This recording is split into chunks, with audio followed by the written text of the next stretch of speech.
I'm Lockwood, your new tenant, sir, at Thrushcross Grange. I do myself the honour of calling as soon as possible.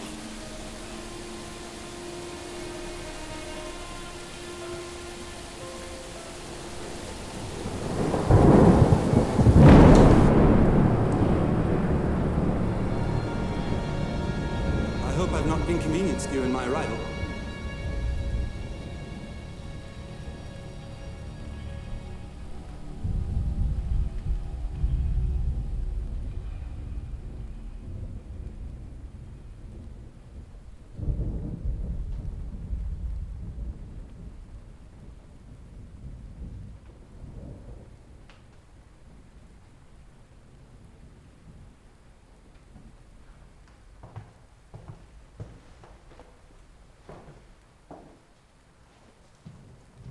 I should not allow anyone to inconvenience me if I could hinder it.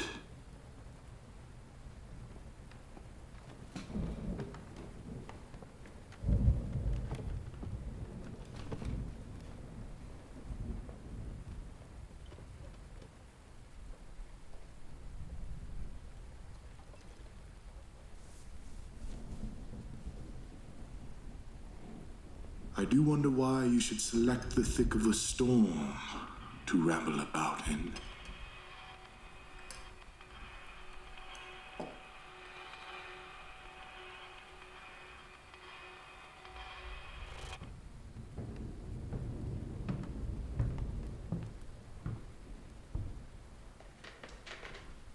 From thy bounty, through Christ our Lord.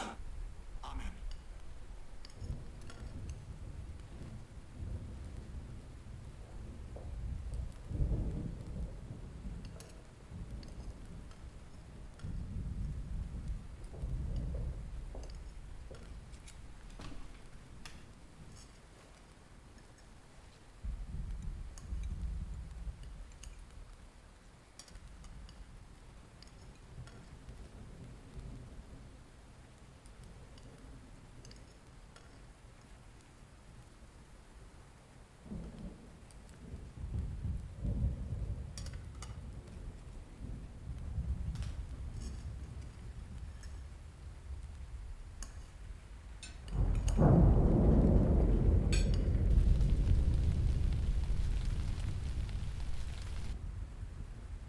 I don't think it possible for me to get home without a guide. Perhaps you could spare one of your lads. No, I could not. I don't keep accommodations for strangers. I shall sleep in a chair. A stranger is a stranger. If you wish to stay, you can share a bed with either Harriton or Joseph. Let this be a lesson for you, Mr. Lockwood. To not go on any more ramblings on the moors. I can go with him as far as the park. You'll go into hell.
have some odd notions about this room.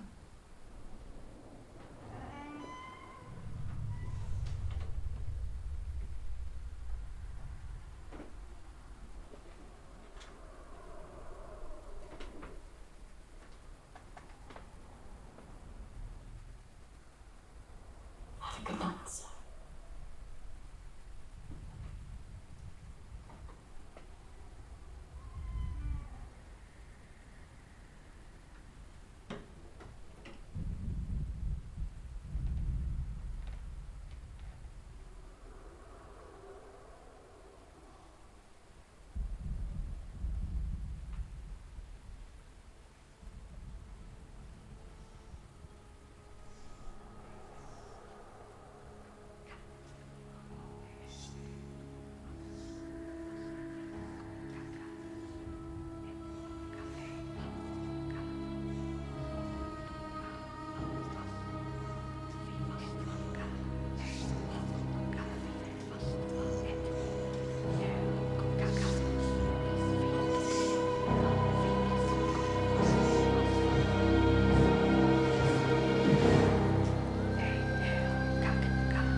You.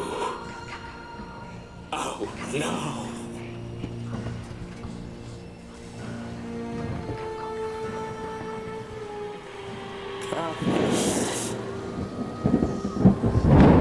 Don't leave.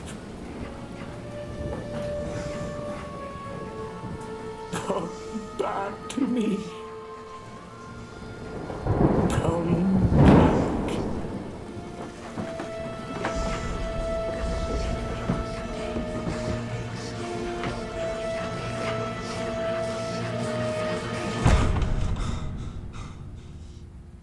This whole house is swarming with ghosts and goblins.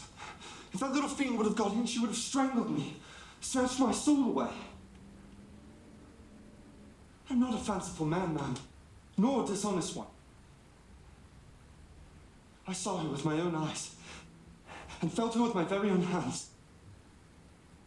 Who was she?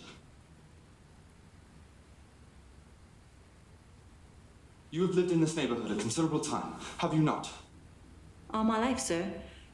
First here and then at the Grange, when my mistress was married. The master retained me for his housekeeper till he passed away. Followed my second mistress here. Indeed. Then you have seen a good many alterations. Aye, and a lot of troubles too. You knew her? This Cathy? And Mr. Heathcliff? He knew her as well.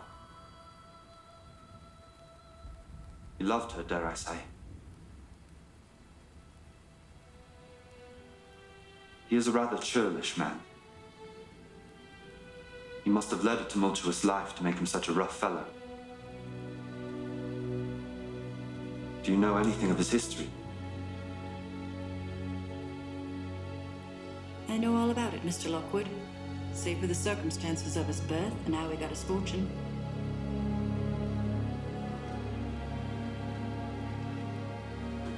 It would be a charitable deed to tell me something of my neighbors, Miss Lee. It's not a joyous tale. There's not room for smiles or laughter so much, just tears and remorse.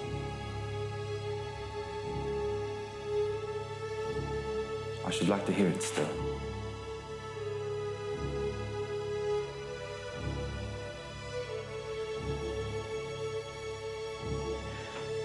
Years ago, when I took over my mother's position as housekeeper at Wuthering Heights, Mr. Earnshaw, Cathy's father, was to return from Liverpool that evening. We all eagerly awaited his arrival because he was to bring a present for all of us. A riding whip for Cathy, a fiddle for Brother Ridley. Your brother is studying. And some apples and pears for me. Papa! Papa, let us stay up until you get home. I can see that. Catherine, give your father a rest. He's had a long journey.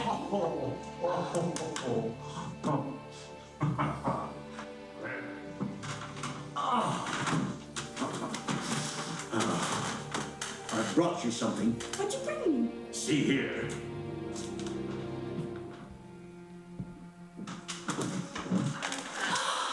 Oh, what is it? A gift from God.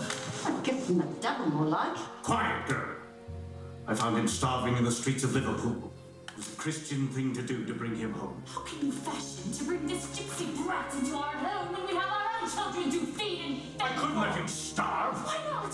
Plenty more of his kind do.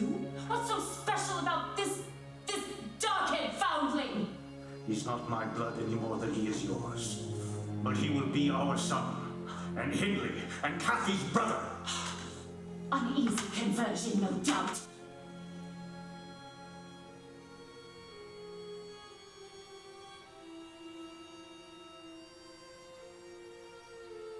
Cathy! Do you want to know what I brought you? Yes. I brought you Heathcliff. Heathcliff? Heathcliff? You've named this after our brother? It is a befitting name. You hardly knew your brother, and Cathy was only a twinkle in my eye when he passed. Nelly, wash him and find him some clothes.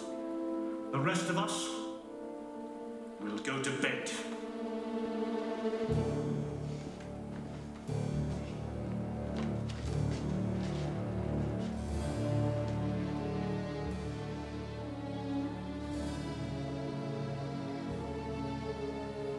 Come on.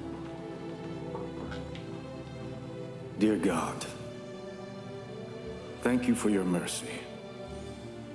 And thank you for this bounty we are about to receive. And dear God, thank you for the gift of Heathcliff. Amen. Amen.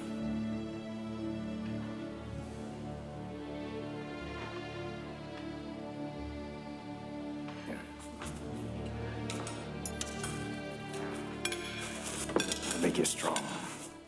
Yeah, eat it up. Yep. Put this in your lunch to be neat and tidy, huh?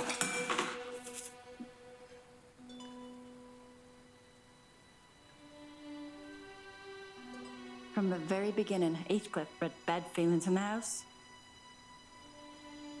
2 years later, Mrs. Earnshaw died, without ever seeing Heathcliff as anything but her husband's ill-begotten bastard.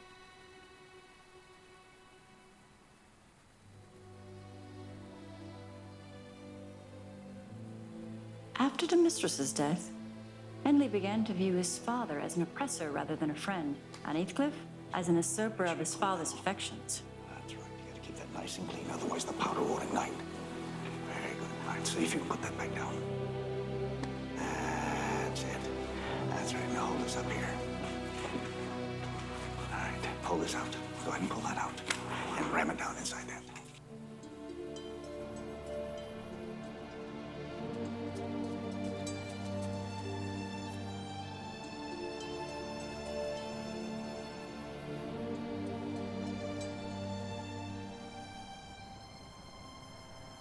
Heathcliff and Cathy became inseparable. There wasn't a place where one went where the other didn't follow.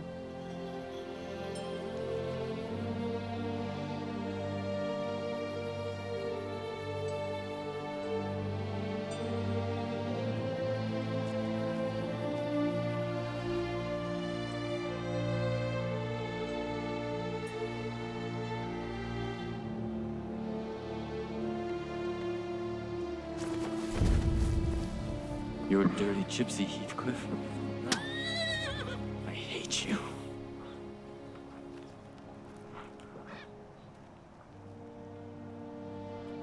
Finally, our curate advised Mr. Earnshaw to send Emily to college.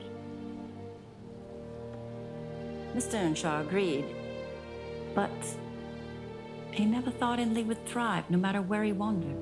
I never believed I was the only one who truly cared for Emily until the night of his departure. It seemed I would be the only one who would regret his absence.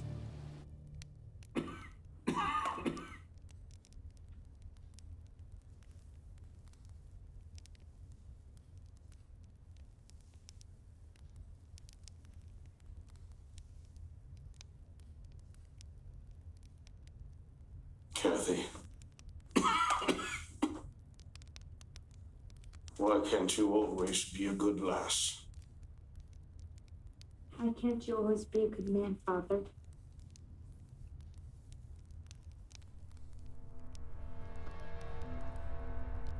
Father? Father! Time for bed. Nelly! Time for your prayers, mister.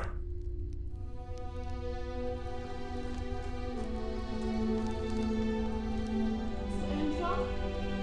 Mr. Earnshaw!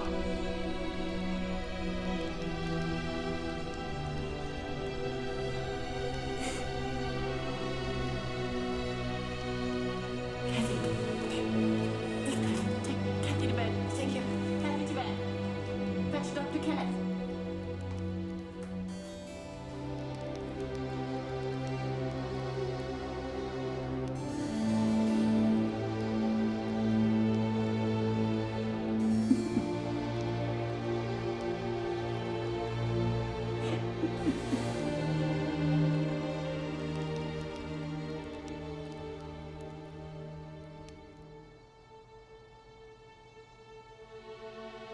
Always be with everyone, Heathcliff. Forever, yeah.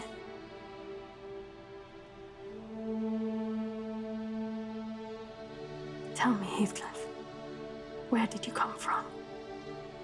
I don't remember. I don't remember anything before you. I think you're a prince in disguise. Your father was the Emperor of China, and your mother was an Indian queen. And you were kidnapped by wicked sailors and brought to England.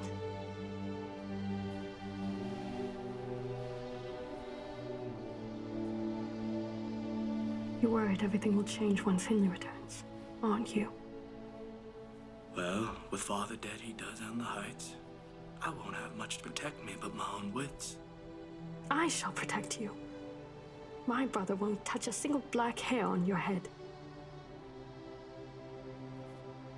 No one dare try to take you away from me. Nor you from me.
No parson in the world ever pictured heaven so beautifully as they did.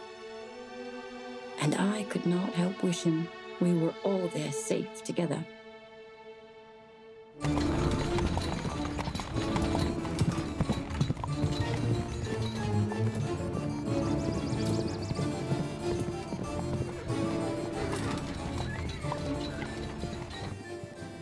After his schooling, Mr. Inley came home and set the neighbors gossiping right and left.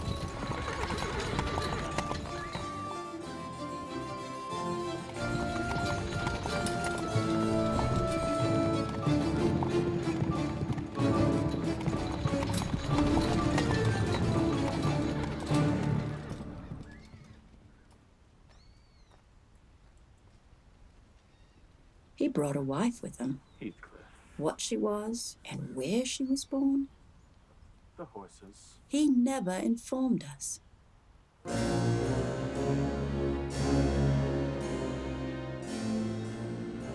Probably, she had neither money nor name to recommend her, or he would scarcely have kept that union from his father.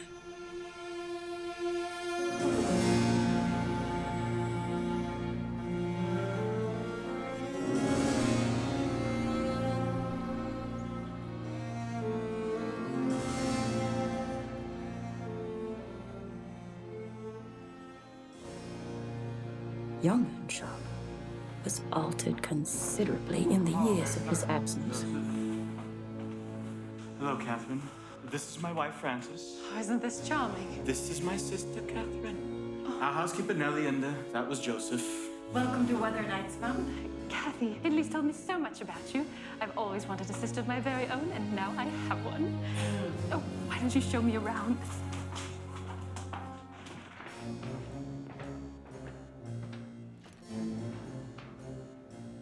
From now on, Nelly, you and Joseph are to stay in the servants' quarters where you belong.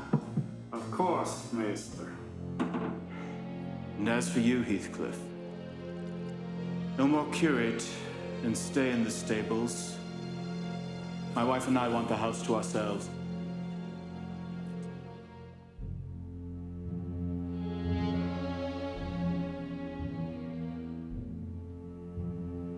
Hindley became tyrannical, evincing a dislike to Heathcliff. He drove him from their company to the servants, deprived him of education, and insisting that he should labor out of doors.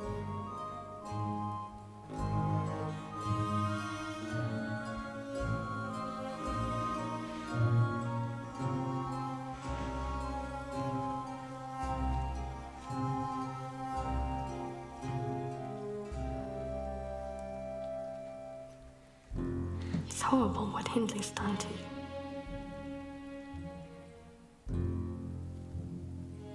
Things will get better. It'll be all right. You do trust me, don't you? God.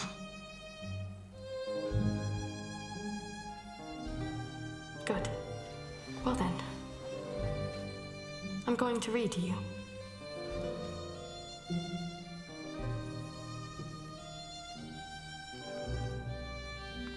Well then. Heathcliff bore his degradation fairly well at first, because Cathy taught him what she learned and worked or played with him in the fields.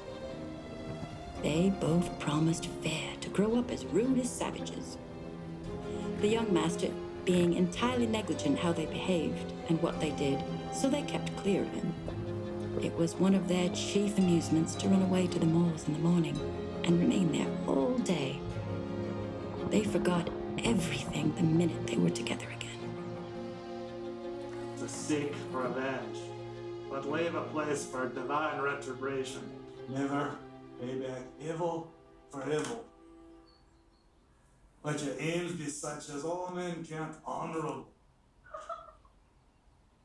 If possible, so far as it lays with you, live at peace with all men.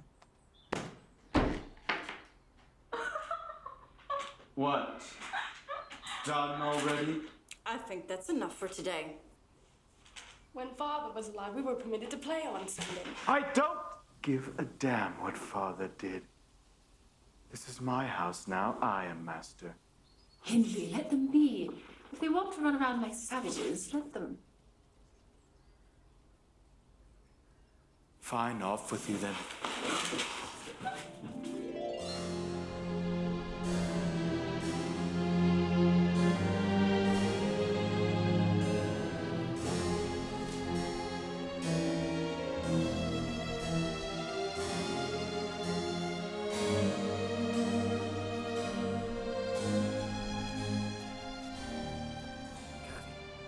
Look.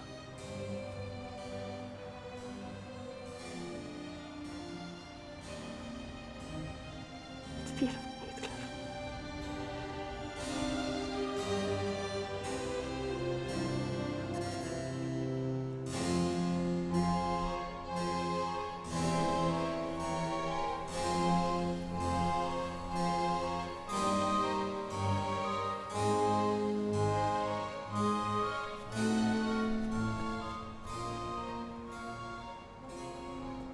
That evening, Emily, in a passion, told us to bolt the doors and swore nobody should let them in that night.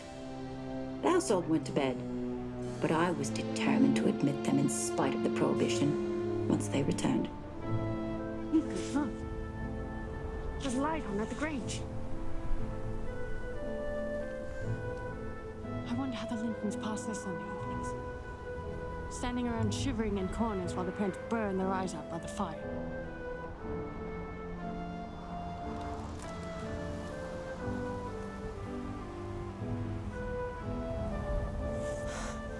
Cathy.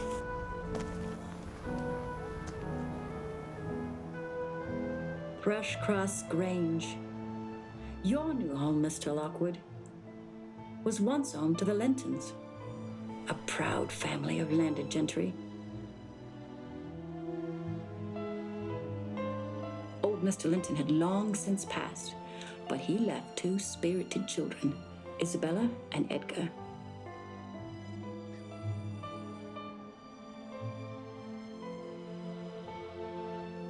They had all the Grange entirely to themselves. Shouldn't they have been happy? We should have thought ourselves in heaven.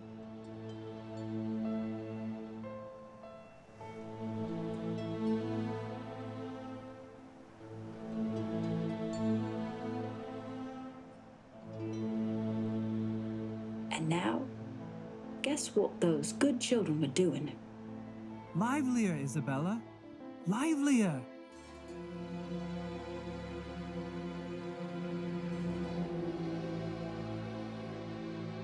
Livelier.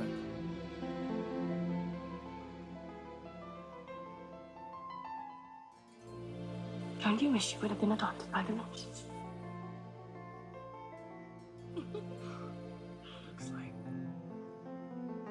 Livelier. I am playing it lively. You sit down and play it then.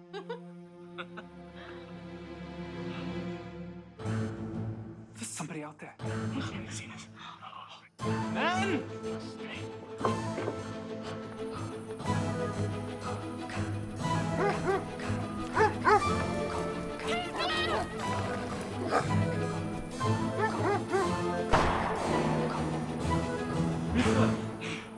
Bring her in here. You can lay her right there. I sent one of my men to Dr. Kenneth. He'll be here within the hour. Miss, where does it hurt? Don't touch it, please. Please. Sir. Miss, where does it hurt? Don't touch her, please. Please. Sir. No, get away. Sir, if you cannot behave civilized, I will have to ask you to leave. We can watch her while we wait for the doctor.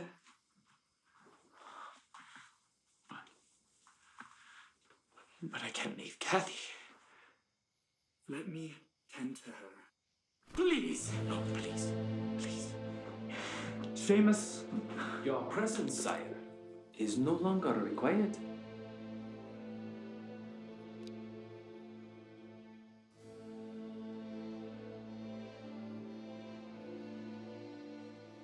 Do not worry. She will be well taken care of. She will be well cared for.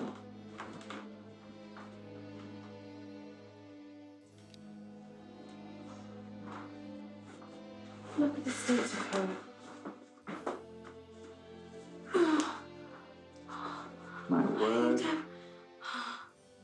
She'll have to talk to Henley Earnshaw about his gypsy brother.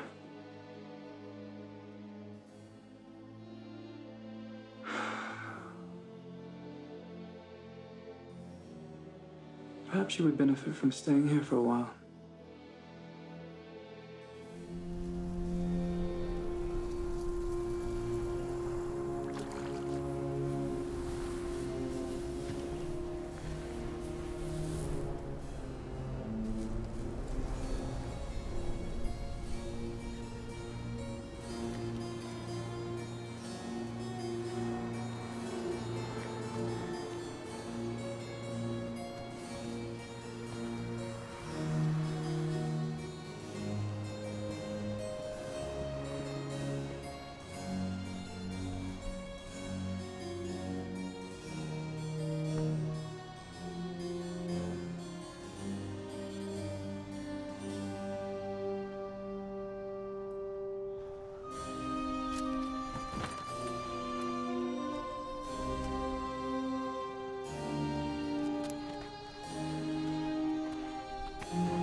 Cathy stayed at Thrushcross Grange 5 weeks.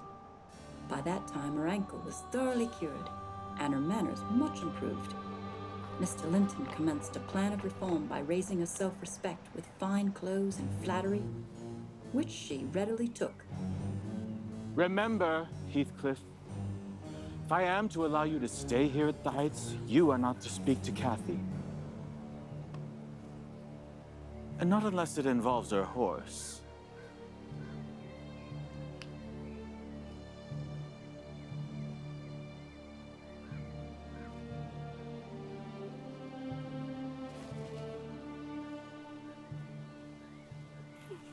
Brother! So that, instead of a wild, atlas little savage, there lighted a very dignified person. Oh, Heathcliff, you may come forward and wish Miss Cathy welcome. Heathcliff! Have you forgotten all about me? Shake hands with her, Heathcliff. Surely that is permitted. What have you been doing with yourself?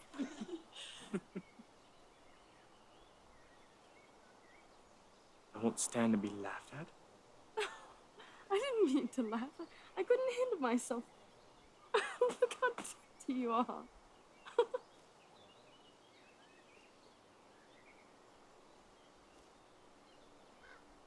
You look lovely, Cathy.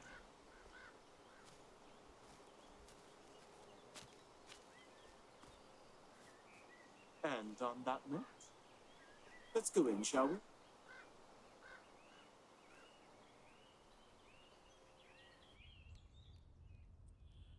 May I present a toast to our guests, the Lintons, Edgar, Isabella? I bid you welcome to Wuthering Heights. Why, thank you, Henley. Happy to be here. It's marvelous pears this year. Quite a yield.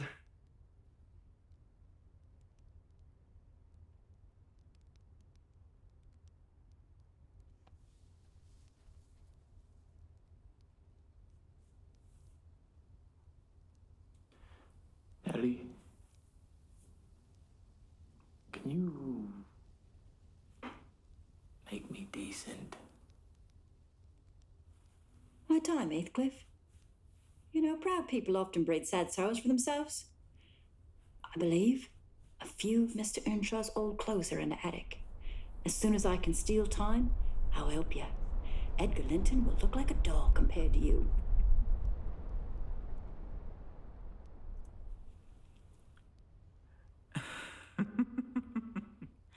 What are you doing in here? This is a place for civilized ladies and gentlemen, not for dirty gypsies.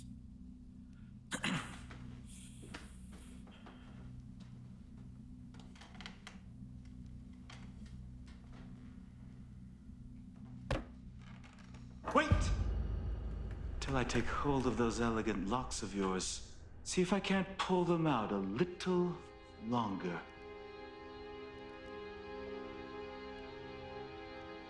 I think them long enough. Looks like a klutz mane.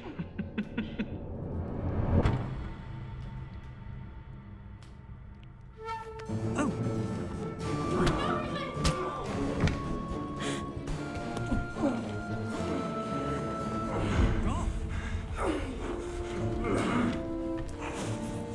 Back to the stables! Excuse us.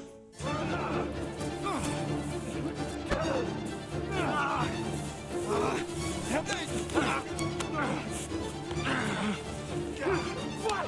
You attempting to catch you? Say goodbye!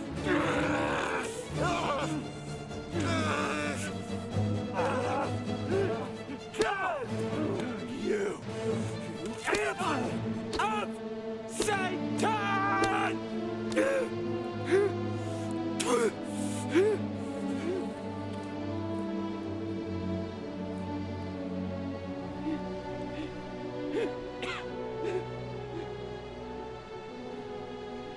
You were no more his son than I was.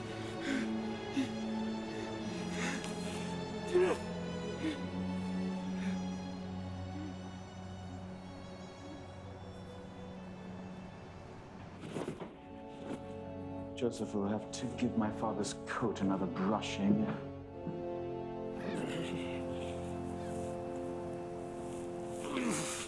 Next time, Edgar, take the law to your fists. It will give you an appetite. Now then, who's up for a round of bridge?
Heathcliff has forgot to punish the wicked. We must learn to forgive.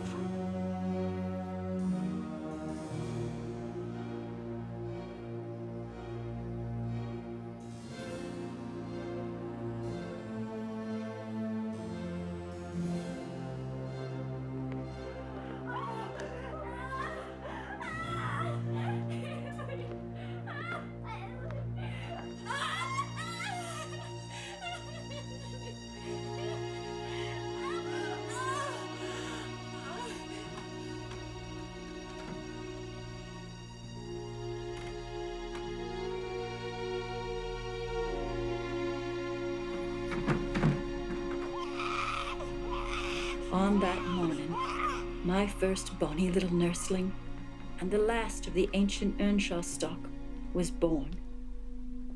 How's the babe?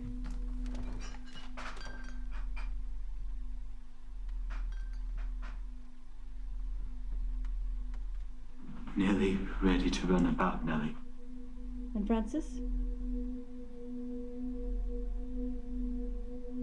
She'll be perfectly well by this time next week. But Dr. Kennedy...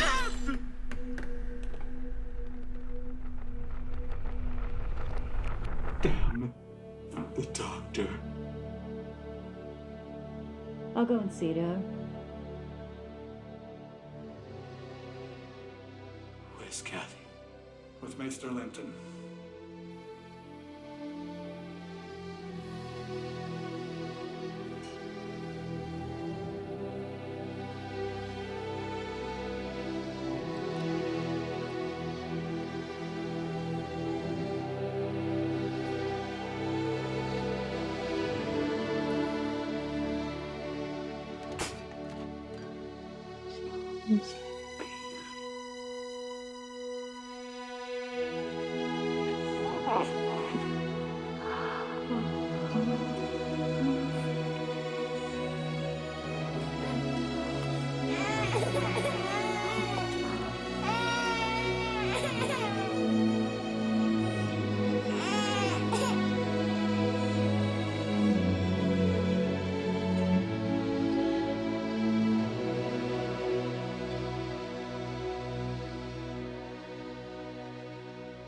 I'm going to name him Hareton.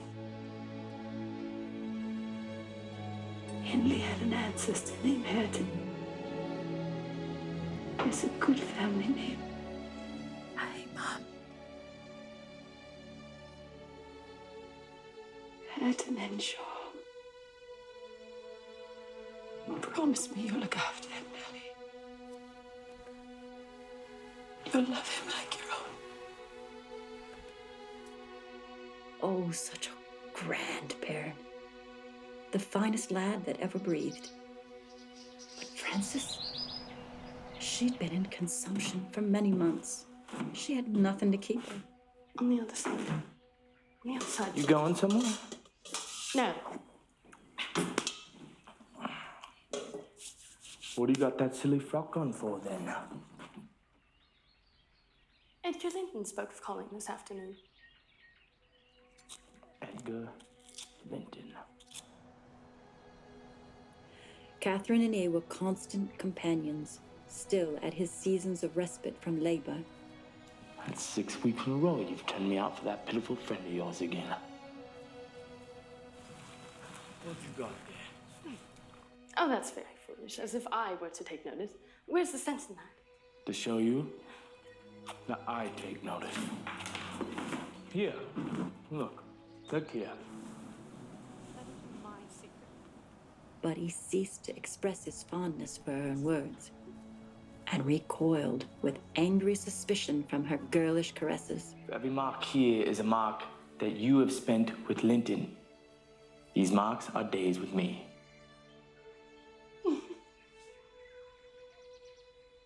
Must I always be sitting with you? You might be dumb for anything you say to amuse me. As if conscious, there could be no gratification in lavishing such marks of affection on him. Never knew that I talked too little or that you disliked my company, Cathy.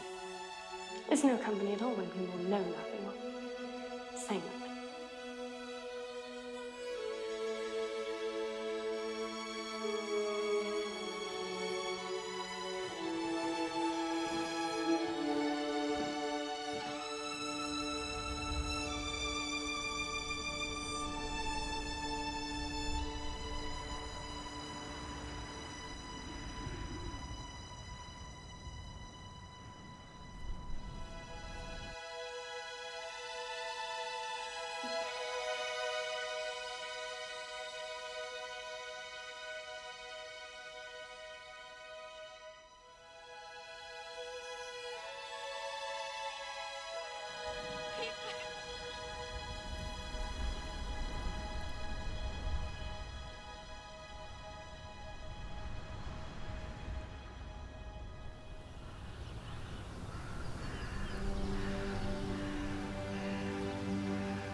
told you. Hey, you're too drunk. I'm his father. I'm not going to hurt him. You're a drunkard and a waster and a poor excuse for a father.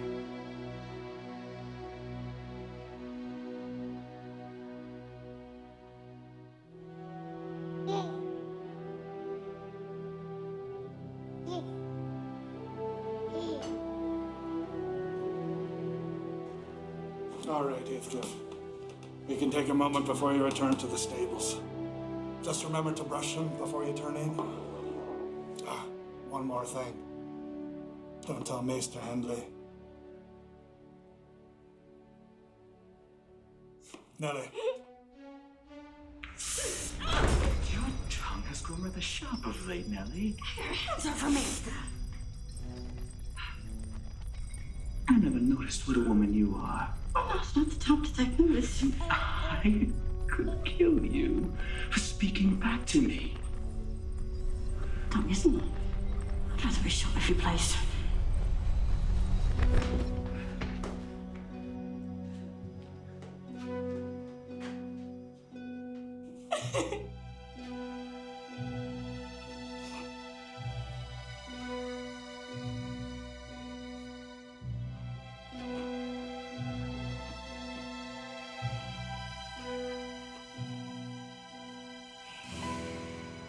Catherine, our time together has been, well, just lovely.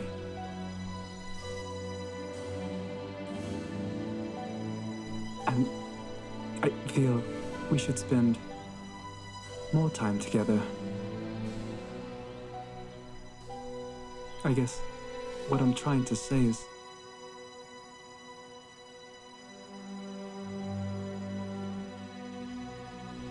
there's nothing that would make me happier than if you take my hand in marriage.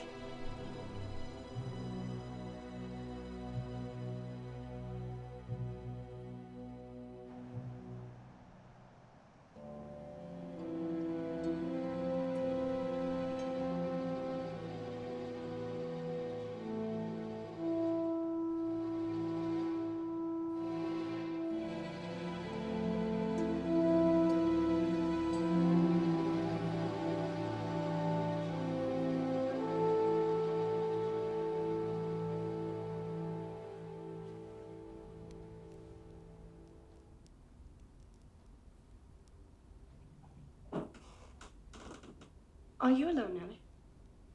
Yes, miss. Will you keep a secret from me? Is it worth keeping? Today, Edgar Linton asked me to marry him, and I accepted him. Do you love Mr. Edgar? Of course I do. Who could help it? Well, why do you love him? Because he's handsome and pleasant to be with. Bad. Because he's young and cheerful. Bad still. Because he shall be rich. And I shall be the greatest woman in the neighborhood. Oh, worst of all. You're making jest of it. I'm very far from making jest of it, Miss Cathy. It doesn't matter what you say. I shall marry him. Very well. Your brother will be pleased. And escape a disorderly couple's home in favor of a wealthy, respectable one. If you love Edgar, and Edgar loves you, all will be smooth and easy. Where's the obstacle?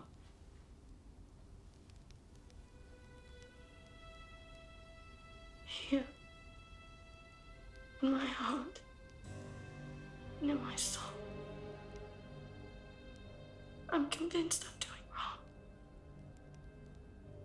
Nelly, have you ever had bad dreams in the night? Now then. I dreamt I was in heaven once.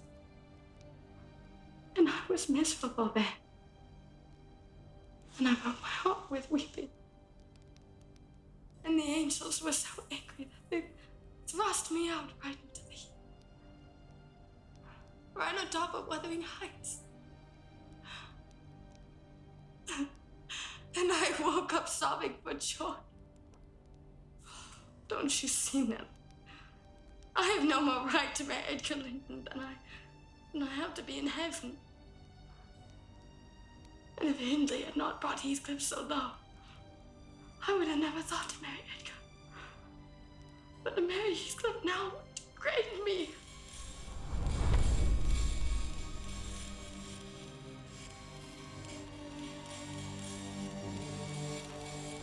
So he shall never know how much I love him. My great miseries in this world have been his.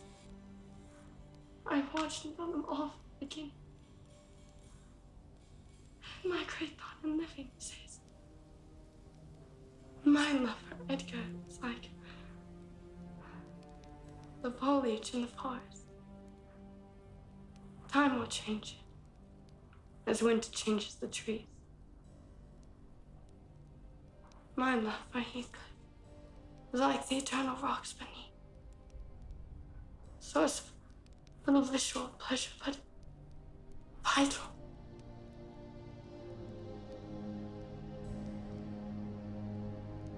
I am Heathcliff, Nelly. He is always, always in my mind. But not as a pleasure to myself, but as my own being. Miss Cathy, Heathcliff might have been listening. He left when you said it would do disgrace to marry him. No! No! Miss Cathy! Heathcliff!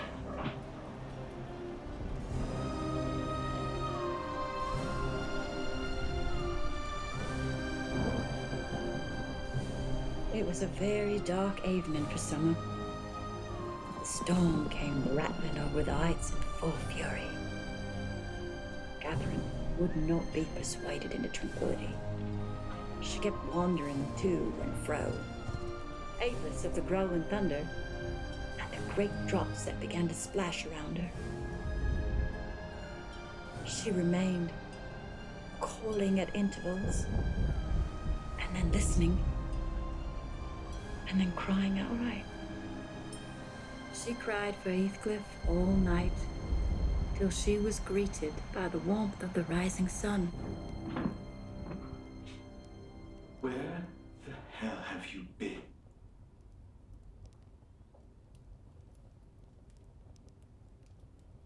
Outside.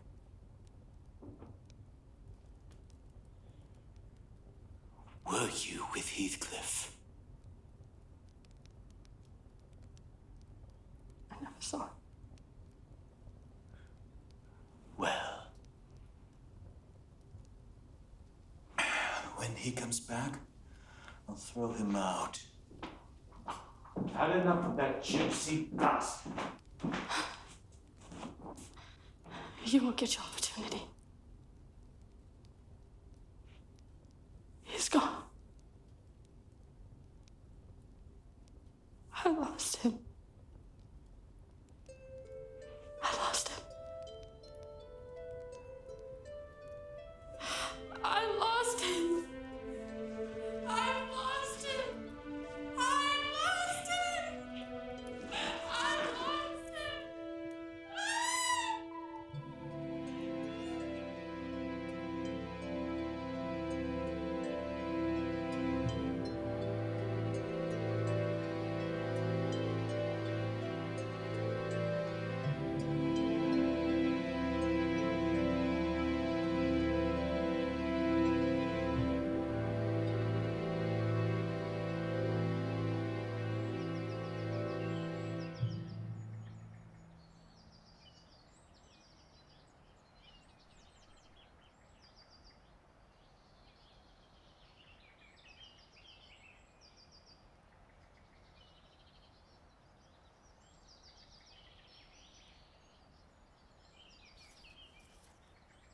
I don't have to go.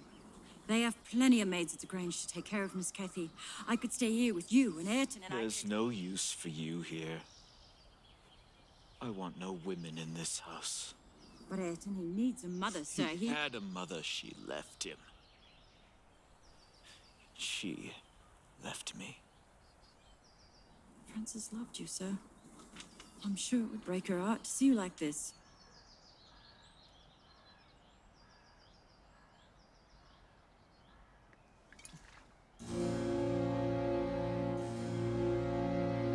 Goodbye, Ainsley.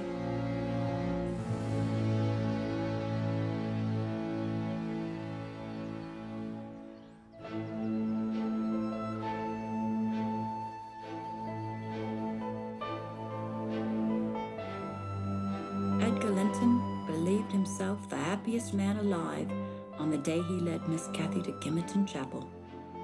He offered me munificent wages, and so I had but one choice left, to do as I was ordered. And since then, Ayrton has been a stranger.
Henry had mortgaged every yard of land he owned for cash to supply his mania for gaming, drinking, becoming something less than a man, let alone a father.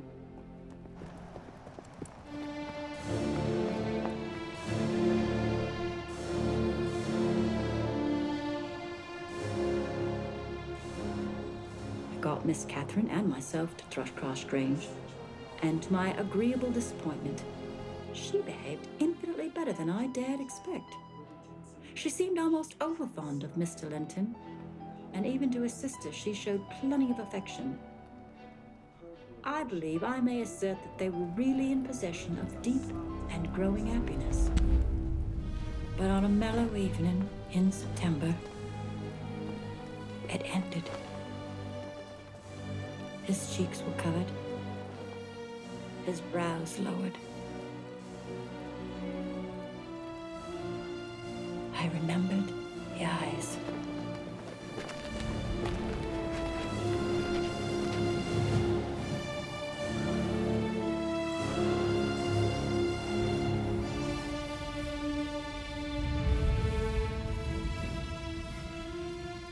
Excuse me, sir. Yes.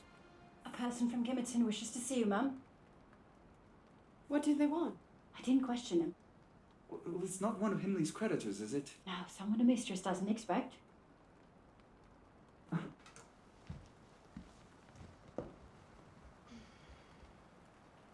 Shall I continue? Please.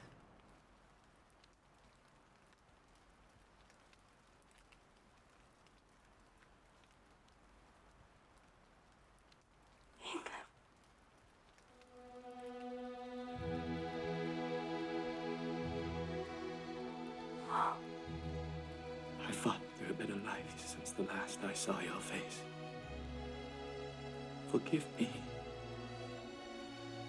I struggled only for you.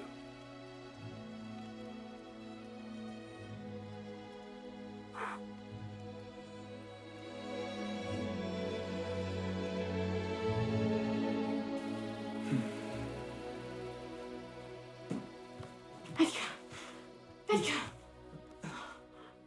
Heathcliff's come back!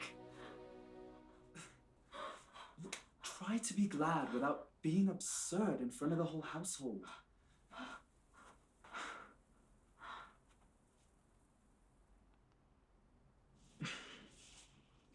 Ah, Mr. Heathcliff. Please, sit down.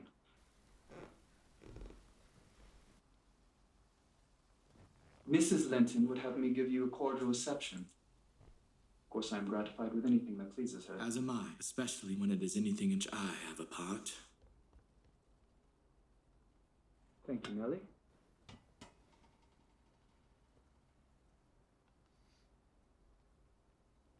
Well, tell us, where have you been the last few years? Abroad? Yes.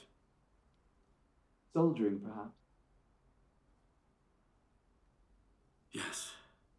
I shall think it a dream tomorrow, to have seen and touched and spoken to you.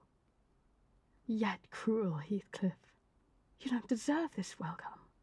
To be absent and silent for 3 years and to never think of me. A little more than you thought of me. I heard of your marriage. Where are you staying? Gimmerton? No. At Wuthering Heights. Henley Earnshaw invited you to stay at Wuthering Heights. No, it is I who have invited him to stay. It seems Hindley mortgaged the property to pay for his gambling debts. I managed to help my brother with his finances. I am the owner of Wuthering Heights now.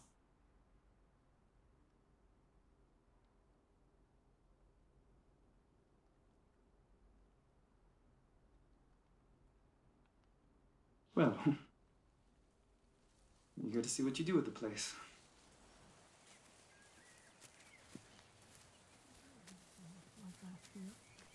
Oh, I wish you would have seen it when it was. Cathy, do you think I could maybe speak to you? Isabella, can you leave us?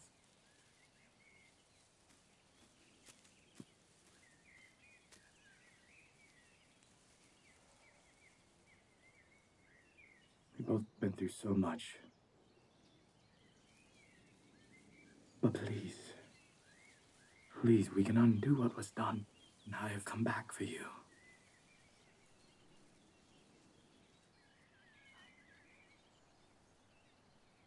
And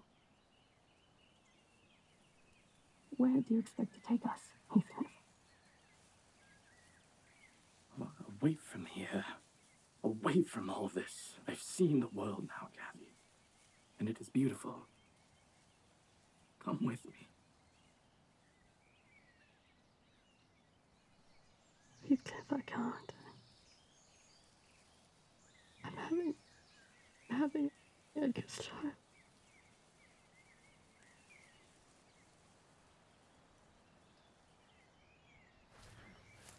How can you do this to me, Cathy? How did I do that? Oh, you'll find one to talk to. When you weren't there.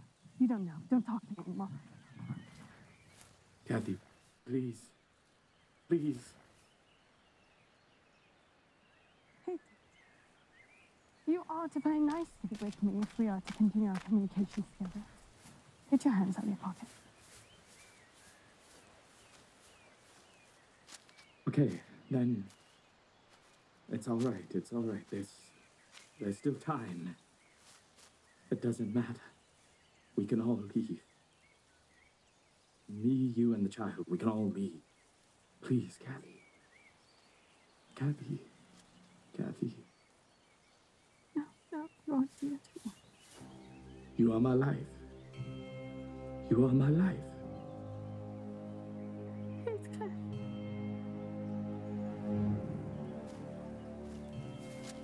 Stay with me, please. I can't, okay? Cathy.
Mr. Heathcliff.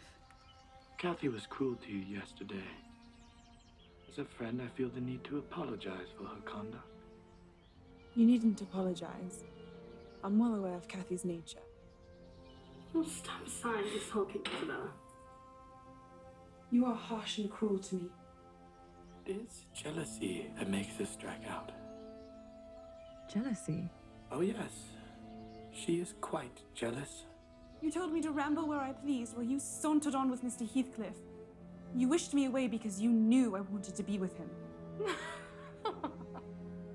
You desire no one to be loved but yourself. Cathy can only put on a silk costume and play the part, but you, Miss Linton, are truly a lady. Heathcliff is an unclaimed creature, and it is your deplorable ignorance of his character, Isabella, and nothing else, that makes you love him. A beautiful lady. Oh, Heathcliff! We've been quarreling like cats about you. Catherine, no! My dear sister swears that the love I have for Edgar is nothing that she entertains for you. Oh, no, you don't. Go on, then.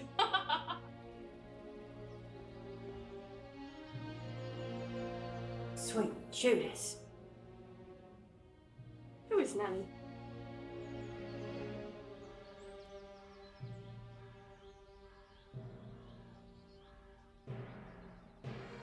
You weren't telling the truth, were you? Oh, forget it, Heathcliff.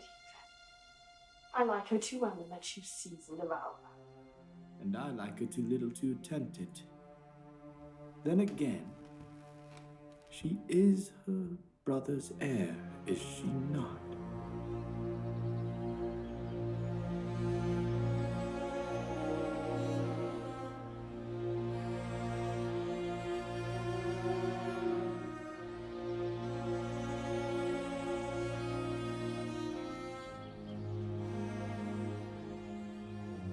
Now, not much longer.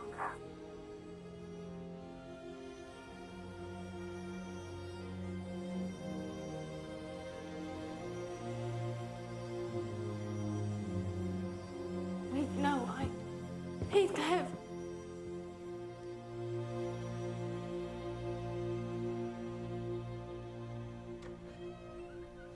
I told you to leave Isabella alone. What's it to you? I have every right to kiss her if she chooses, and you have no right to object. I am not your husband. If you love Isabella, then you shall marry her. But tell me the truth, Heathcliff. Do you love her? Thank you for telling me your sister's little secret.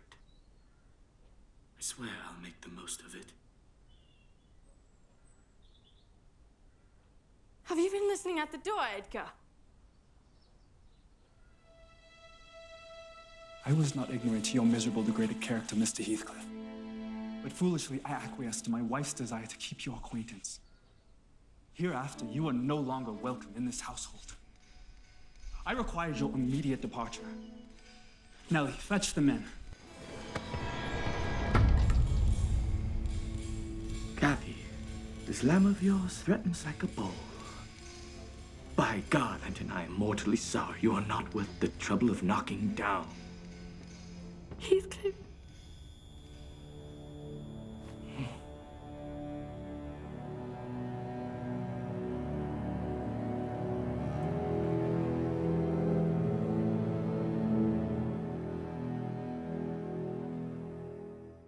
Wish you the joy of this milk-blooded coward, Cathy.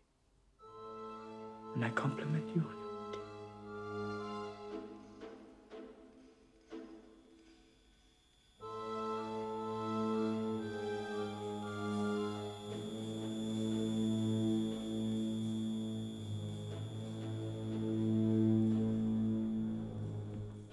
Catherine!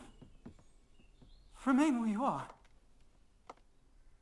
After today's events, do you intend on continuing your intimacies with Mr. Heathcliff? Leave me alone. Your cold blood cannot be worked into a fever. Your veins are full of ice water. Will you be with Heathcliff or will you be with me? You cannot be his friend and my wife. I require you to choose. I require to be left alone! Catherine.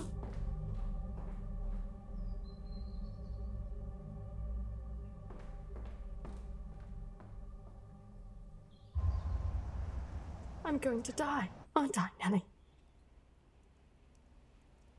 You're not gonna die. He'd be glad. He doesn't love me. He never missed me. I'm afraid of being alone. You're not alone. Oh, let me feel the wind. It comes straight down off the moor. Oh, let me have just one breath. I will not. No.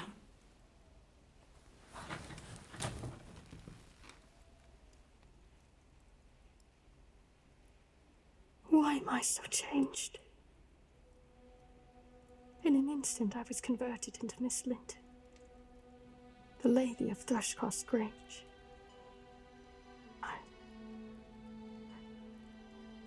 An exile, an outcast from my world.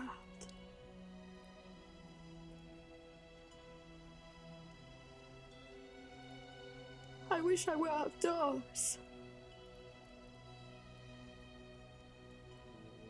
I wish I were a girl again. Savage and hardy. Laughing at miseries. Not maddening under them. I should be myself if I were among the heather. Nelly, let me feel the wind. No, I will not let you get your death at home. No.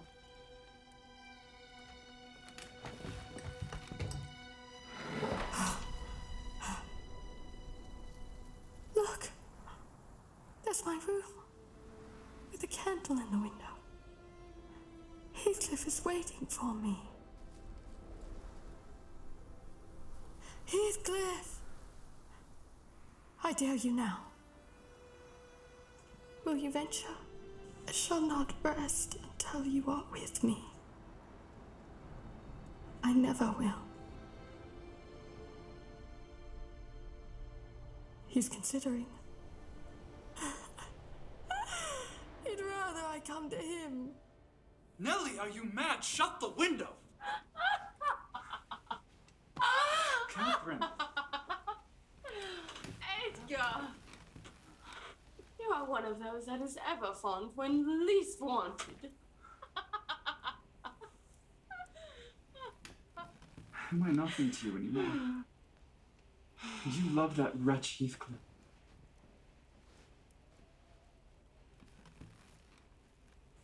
What you touch at present, you may have, but my soul will be on that hilltop before you lay your hands on me again.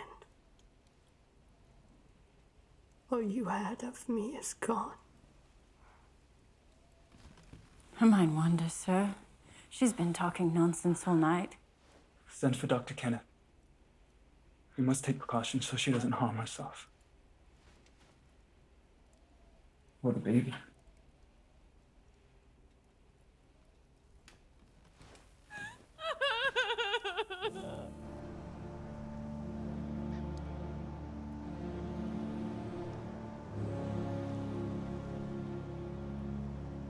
Isabella?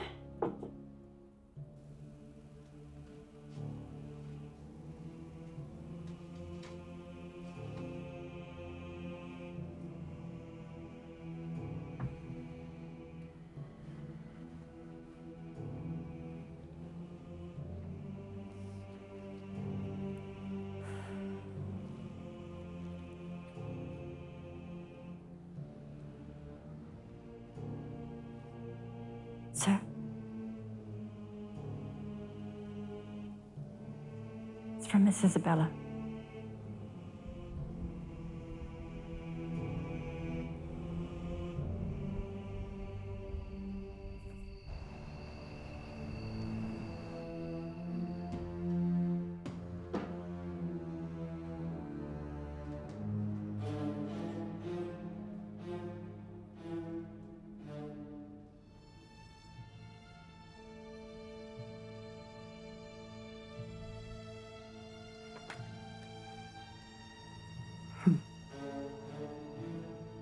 So what should we do?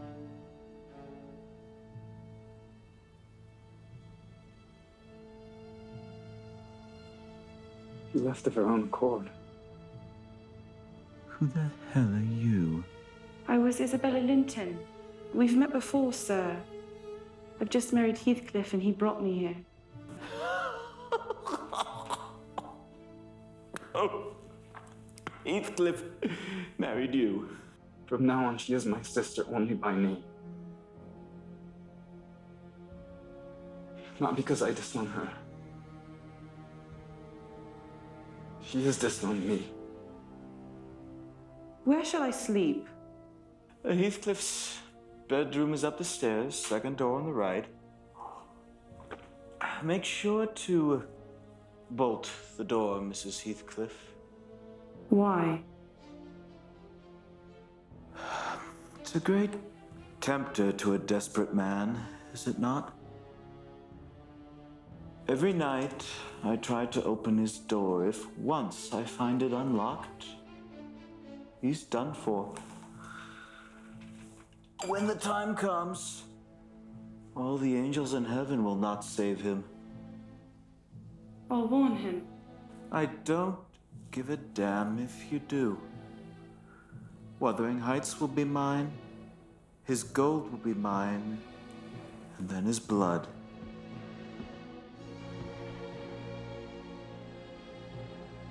Hell can have your soul.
Ellie, how are you this afternoon? I've come to see Miss Isabella. Have you a letter from? I've nothing. My master sends his love, but he refuses to communicate with his household ever again. Sorry, Mom. And how is Cathy? Mrs. Linton gave birth to a little girl last night. She'll never be like she was. Her life was spared. What will we call her? Catherine. This young lady looks sadly worse for her change of condition. Someone's love falls far short in her case, obviously. I should guess her own. Under delusion, she pictured me a hero of romance and expected unlimited indulgences from my chivalrous devotion. It was a marvelous effort on her part to discover that I did not love her. I've never in all my life met with such an abject thing as she. She even disgraces the name of Linton. Take care, Nelly. He means to provoke Edgar past desperation. I'll die first. Single pleasure I can imagine is dying. Or to see him dead. Not for the present!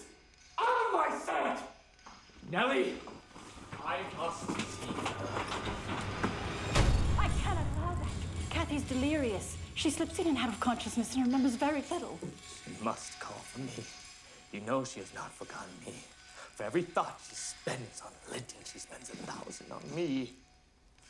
Nelly, am I to fight my way through Edgar and all his footmen? You please be the friend you always have and let me see her. Please.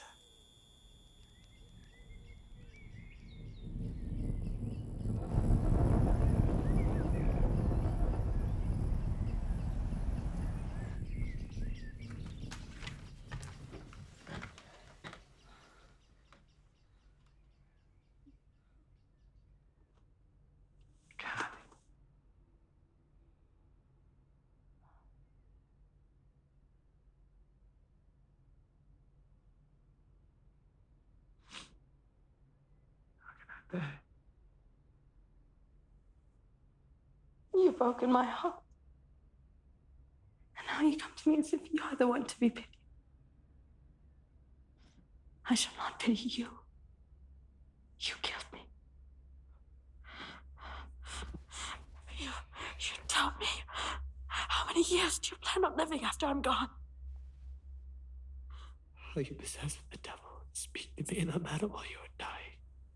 Don't you know those words will be branded in my memory while you are at peace? I shall not be at peace! I don't wish to torment you.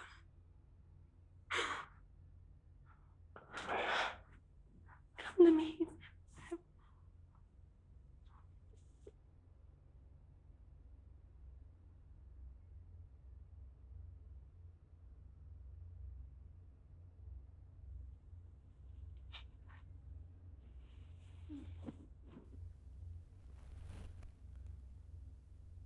Why did you betray your own heart, Cathy? You've killed yourself.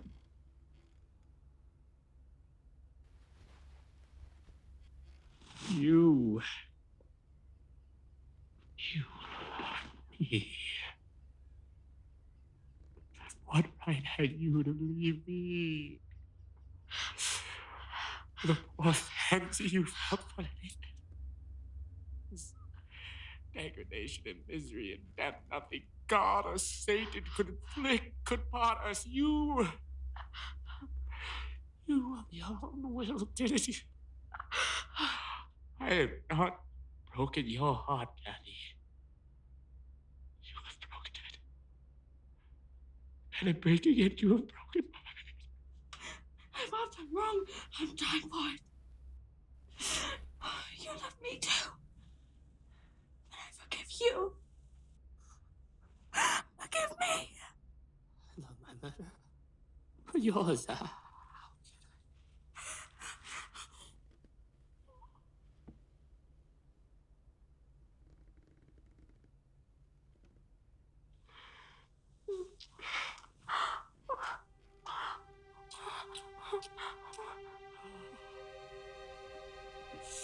I wish I told you. Both dead. Heathcliff, my master's returned. Must leave.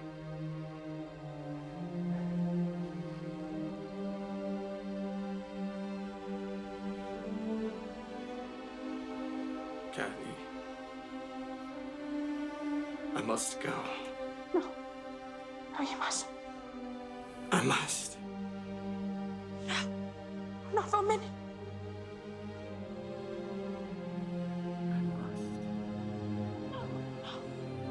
Don't leave me. No, don't leave me. Heathcliff, if you stay, it will be your most diabolical deed.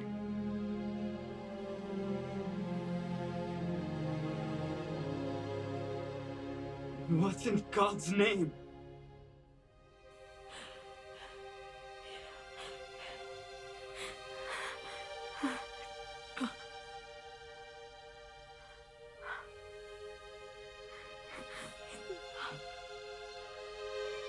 Must you be a fiend, you help her first, then you shall speak. No!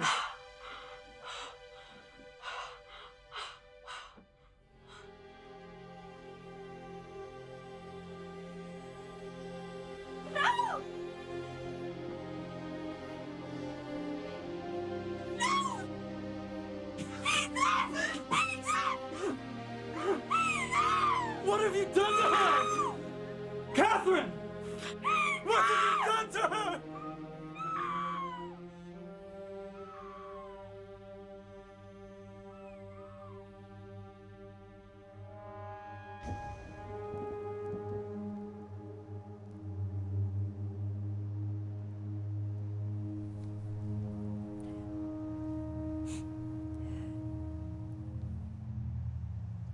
She's dead. I've not waited for you to learn that. Don't you snivel before me, damn you! She wants none of your tears. She's at peace now. Did she die like a saint? You poor wretch. Your pride can't blind God. How did she die? Her senses never returned after you left. She sunk into sleep. Her life closed in a gentle dream. May she wake us kindly in the next world. May she wake in torment.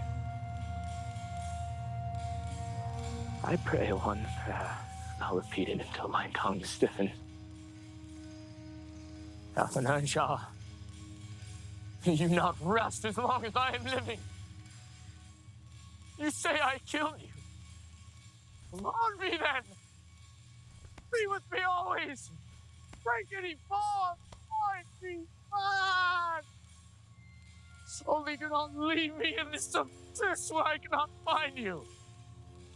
I cannot live without my life. I cannot live without my soul. I cannot live without my life. I cannot live without my soul.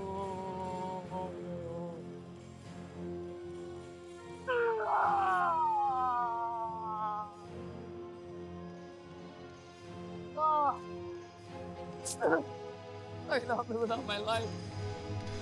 Not.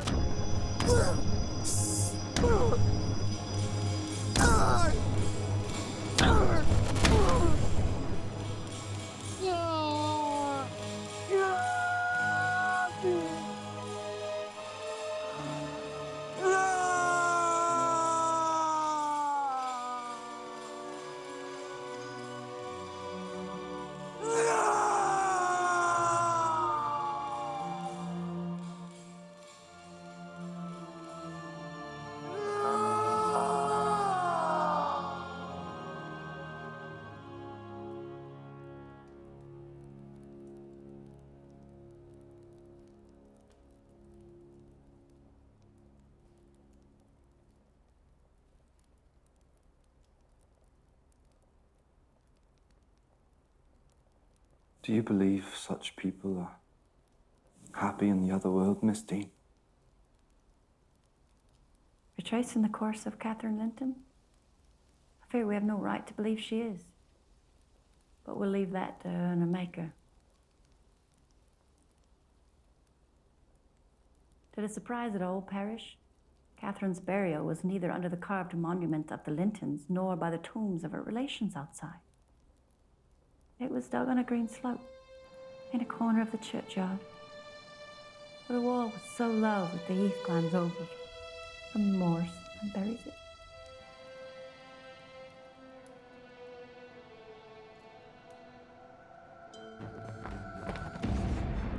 You and I have a great debt to settle with him. If neither of us were cowards, we could combine. Heathcliff, he means to shoot. Are you as soft as your brother?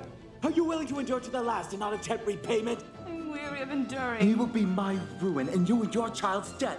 Not unless we get him first. No, you mustn't hurt him!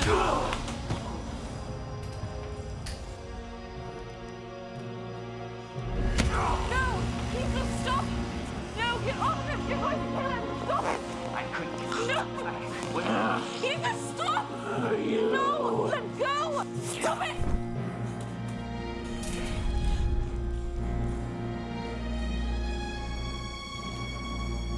I believe our father gave me this.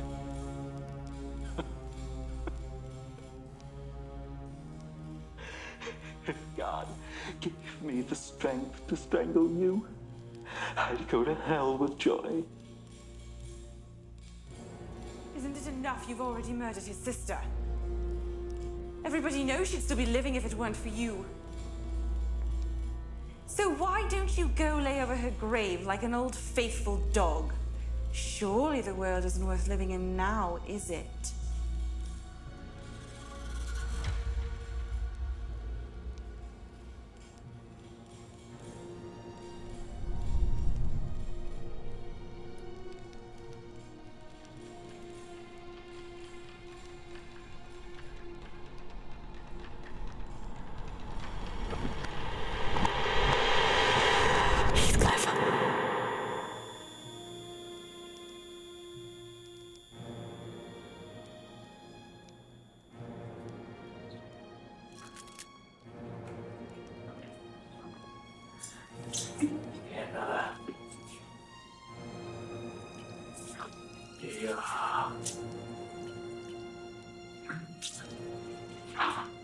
Drink up.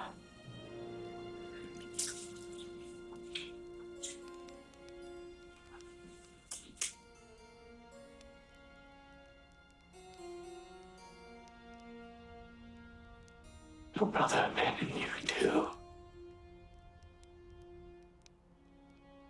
Clean him up.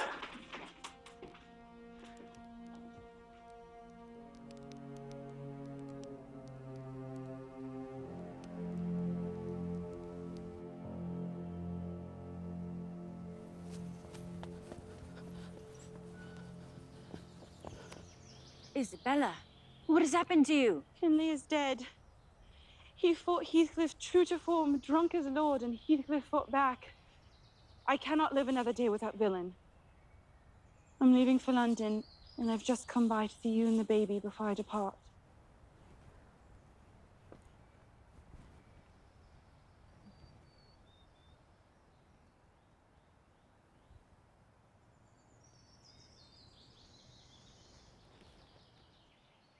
If my brother asks, I permit you to tell him where I've gone. But do not tell Mr. Heathcliff, will you promise? I promise. Give my love to my brother. I'll write to you. Godspeed.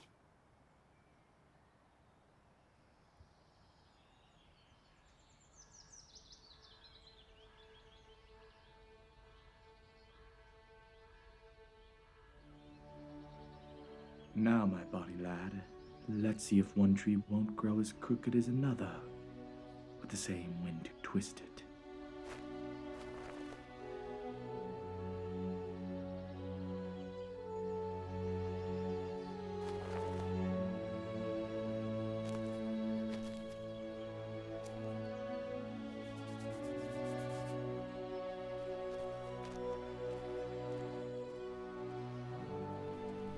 Hareton, who should now be the first gentleman in the neighborhood, was reduced to a state of complete dependence on his father's inveterate enemy, and lives in his own house as a servant.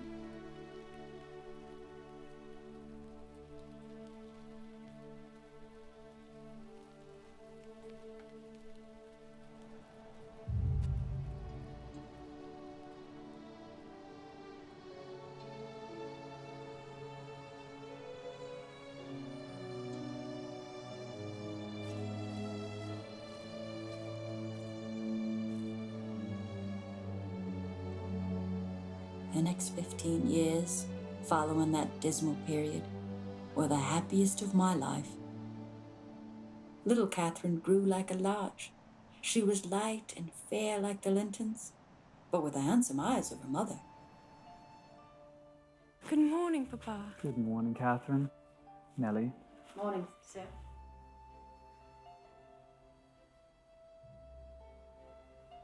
She had not been beyond the Grange by herself. Wuthering Heights and Heathcliff did not exist for her.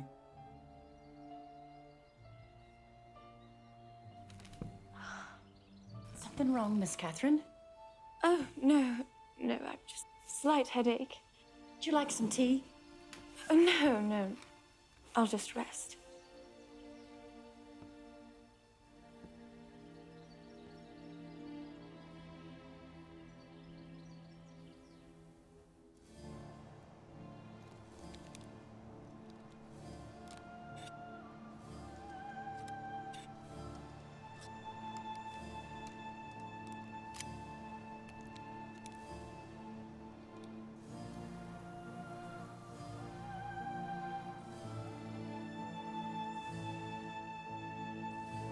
Catherine!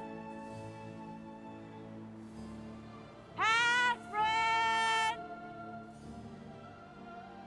Sir? Sir?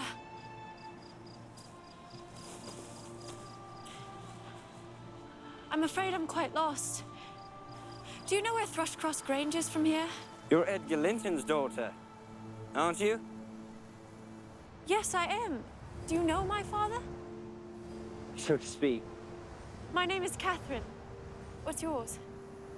Hareton. I'm pleased to make your acquaintance. I'm afraid it's going to rain. Do you live far from here?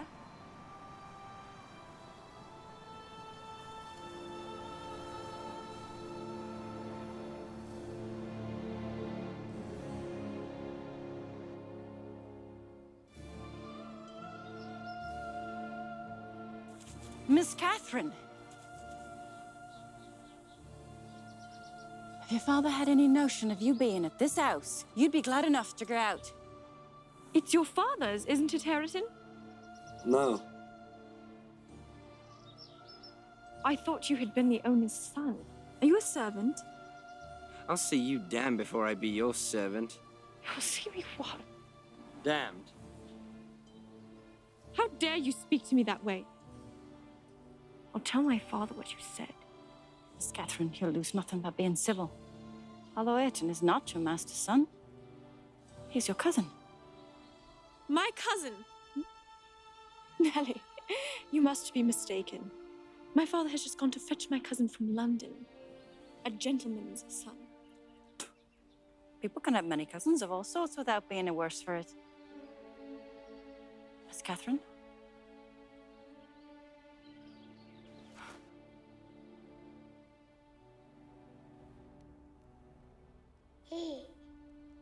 Promise me you'll look after him, Nelly. You'll love him like your own. Ayrton. Will not tell your father that you went to Wuthering Heights. I cannot understand why not. Before your father departed, did he or did he not tell you to mind me?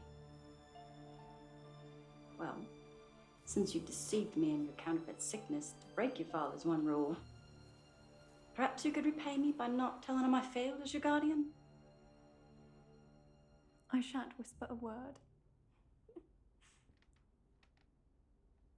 A letter announced the day of my master Edgar Linton's return. Catherine. Pa.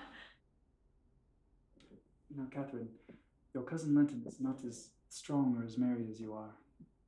He's just recently lost his mother. Isabella was dead. Just don't expect him to play and run about just yet. And he wrote to bid me get mourning for his daughter. Linton. This is your cousin Catherine. She's very fond of you already. And arrange a room and other accommodations for his youthful nephew. May I go to bed, Uncle? A pale, delicate, As you effeminate wish. boy. Nelly?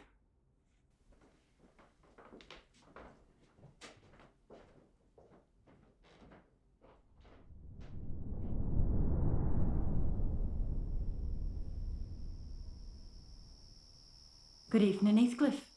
What business brings you here tonight? I'm here to see my son. Master Linton has gone to bed along with the rest of the household. And unless you have something particular to say, you may entrust your message to me. Who is it, Nelly?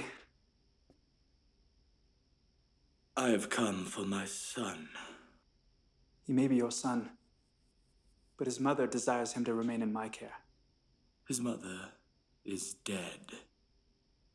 How did you come to know that? How I know is of no matter. Surely, as a magistrate, you will not keep a father for caring for his only child. Nelly will accompany Linton to Wuthering Heights in the morning. He has just come from a long journey and his health is very precarious. If you care for him at all, which, to much regret, I doubt you do, you'll let him sleep through the night. Very well. I look forward to seeing you in the morning, Nelly. Good evening.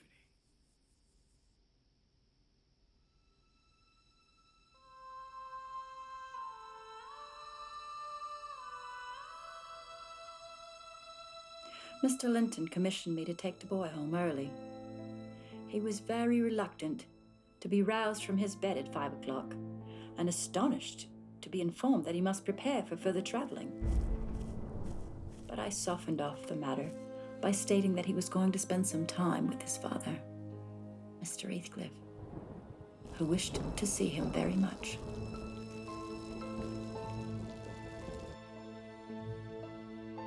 It is truly worse than I expected. You are your mother's son.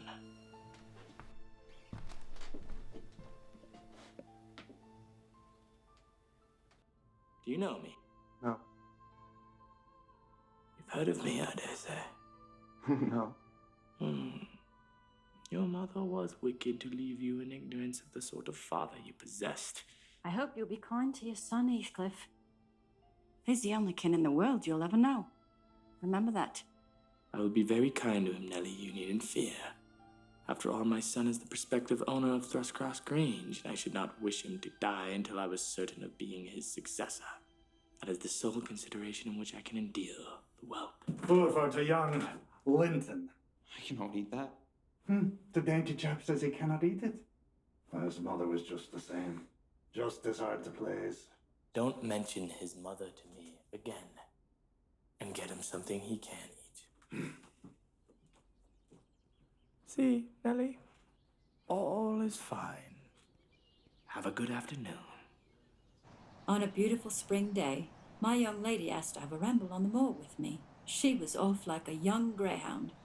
Young lady, And as I toiled to follow, you any notion of whose property? she came upon Mr. Heathcliff. I hope it's still my father's. And who is your father? Edgar Linton, owner of Thrushcross Grange. Do you know him? Very well. Miss Catherine? Miss Catherine!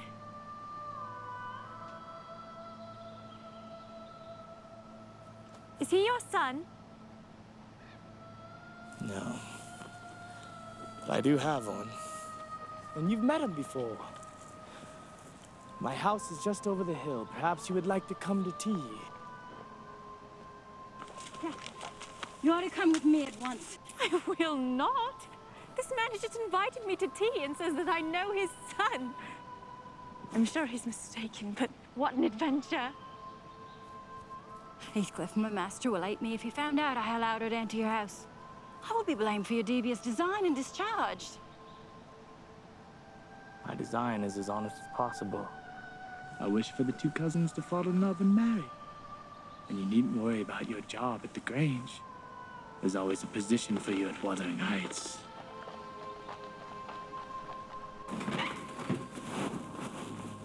Oh, it's lovely. Now, do you know who that is? Your son? Linton! It's Linton! Oh, you look very much changed. And you must be my uncle then. Why don't you come and visit at the Grange with Linton? To think all these years, such close neighbors, and to never visit us. I visited once or twice before you were born. But your father and I quarreled at one time in our lives. Why did you quarrel? He felt me too poor to marry your sister, and was grieved to learn that I had won her. His pride was hurt, and he had never forgiven it.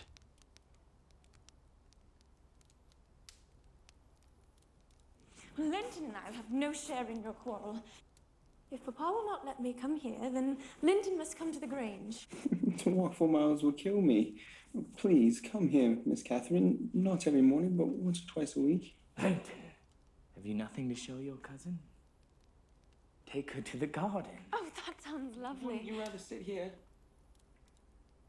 If that's what you prefer. I'll take you to the garden.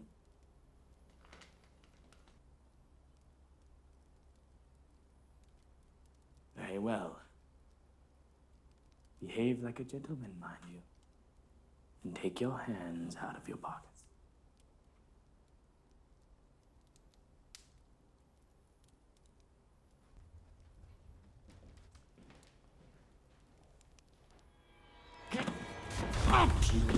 Well, now you've got a rival for your cousin's affections.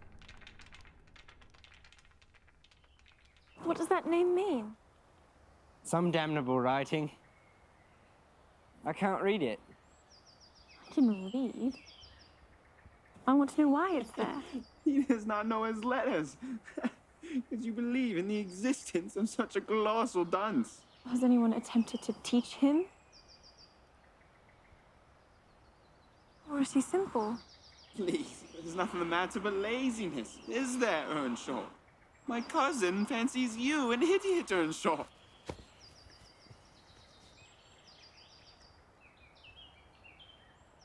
If you weren't more a lass than a lad, I'd fell you this minute. Nelly, you recollect me at this age. Did I ever look so stupid? Worse. 'Cause you were more sullen. I would have loved the lad had he been someone else's, but I am sure he is safe from her love. Hindley would have been proud of his son, wouldn't he?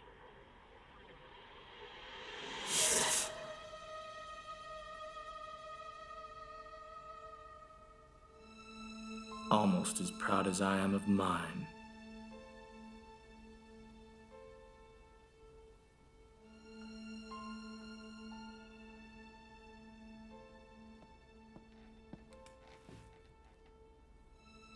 Oh, Papa.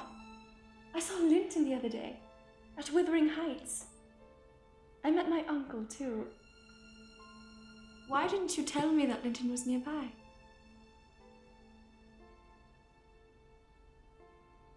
Catherine, you know why I kept Linton's residence from you? Is it because you dislike Mr. Heathcliff? No, not because I dislike Mr. Heathcliff. It's because Mr. Heathcliff dislikes me. Catherine, you must listen to me. He is the most diabolical man, looking to wrong and ruin those he hates given the slightest opportunity. I knew that you could not keep acquaintance with Linton without coming into contact with Mr. Heathcliff. But Mr. Heathcliff was very cordial, Papa. He didn't object to Linton and I seeing each other. But I do object, Catherine. My reasons you would not understand. Your mother may still be alive if it were not for him. I will not see the last person I love in this world suffer at his hand.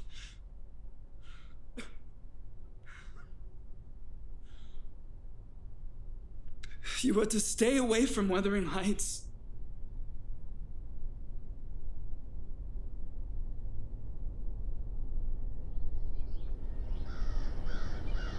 Dearest Catherine, ever since I last looked onto your face, I have been able to think of little else. I would gladly think of nothing else. However, my memory cannot compare to your true form.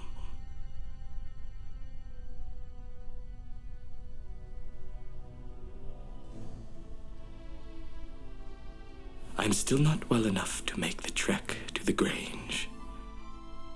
Able to understand this world, to keep one's faith in its deep meaning, to reconcile the existence of God with the existence of evil. How should you picture heaven?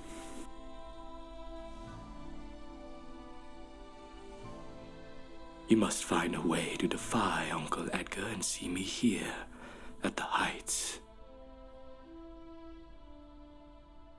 How long have you been going to Wuthering Heights, Miss Catherine?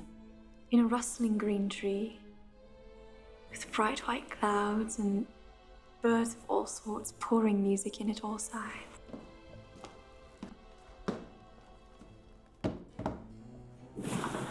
Only a little while. And it's only because Linton is too ill to travel here. You should not be risking so much to simply visit with your cousin. Nelly, I love him. How should you picture heaven? This, warm by the fire with you. You've seen Linton but a handful of times in your life. He's the worst bit of sickly slip that ever struggled into his teens. And I'm glad you have no chance of having him for a husband. I will see him again. If I had my father's permission, I'd spend half my time with you. After Papa, I love you better than anyone. You love me better than him in all the world, if you were my wife. What are you laughing at? People often hate their wives. You're false. Your father hated his wife. Could you say such a thing? Your mother hated your father and loved his. You liar!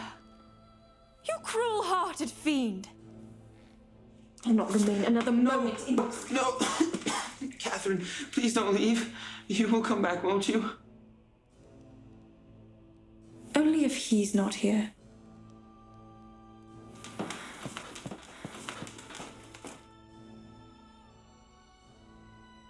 Your father's getting worse by the day. If he knew about your trysts, it probably would kill him. Stop this for his sake, if not for your own. With all my love, Linton.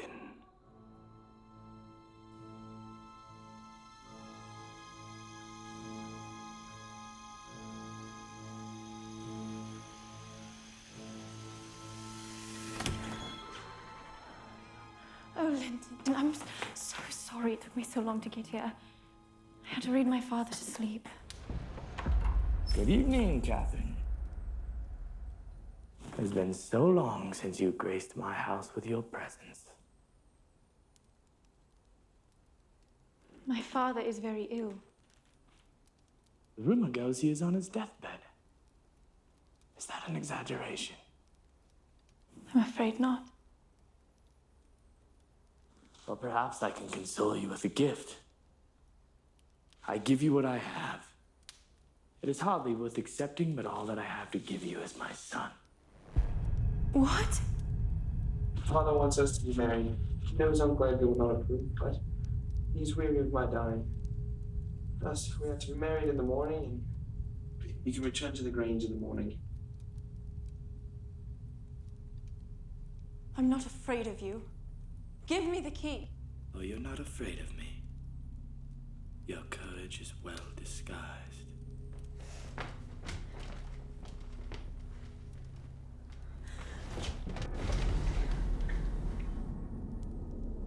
I'm afraid now because if I stay here, my father will be miserable.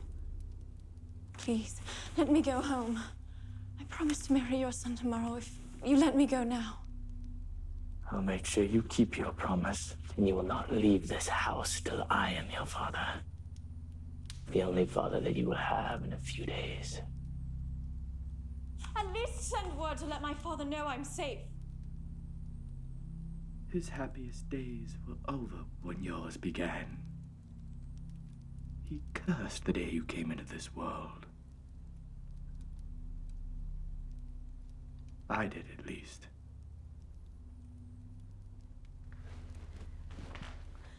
Heathcliff, you are a cruel man, but you're not a fiend. If father were to die before I returned, how could I bear to live with myself? I'm going to kneel here until you look at me. Please. Have you never loved anybody in all your life, Uncle? Never?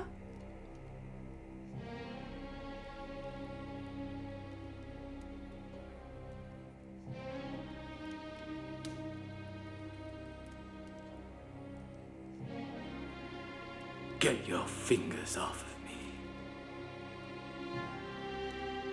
I detest you.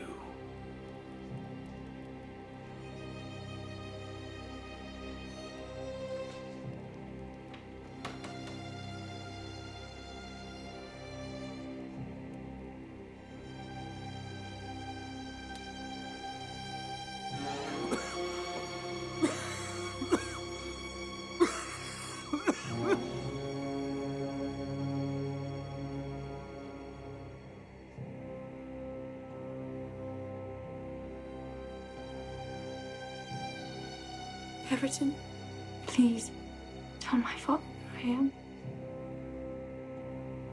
Please.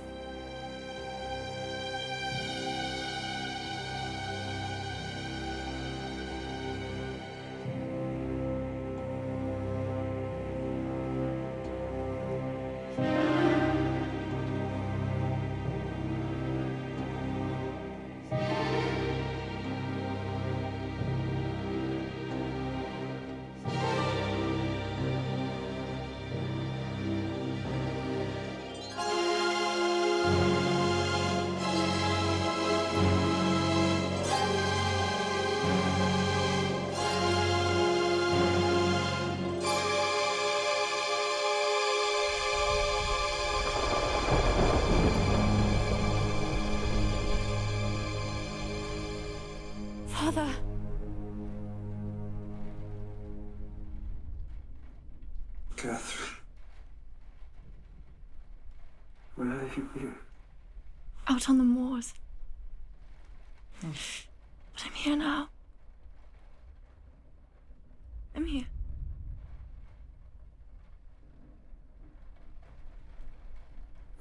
I can go to her now.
I've come to fetch you home to Wuthering Heights now.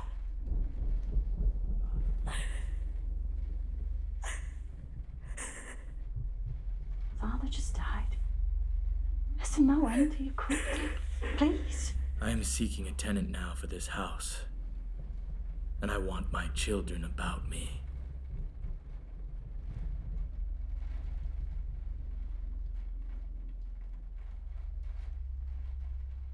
I can give you till morning. No. I'll go, Nelly.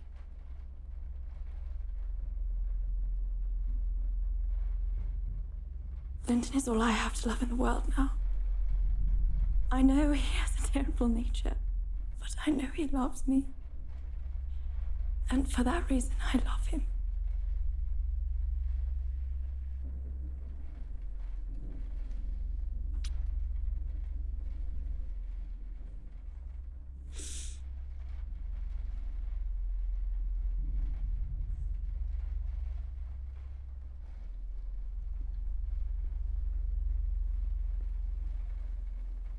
Mr. Heathcliff, you have nobody to love you. And however miserable you make us, we will have the revenge of knowing that cruelty arises from your greater misery.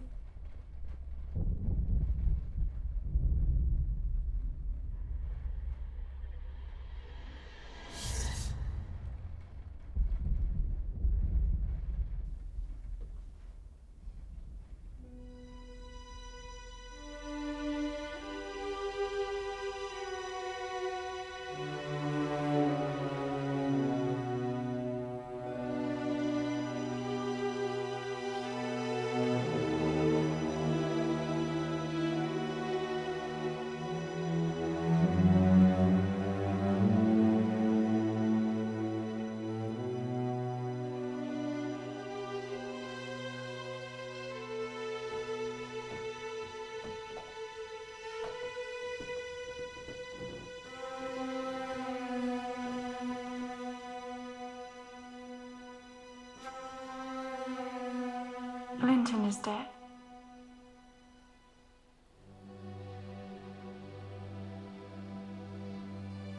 How do you feel? He's safe. And I'm free. I should feel glad, but you have left me so long to struggle against death alone. Now I feel and see only death.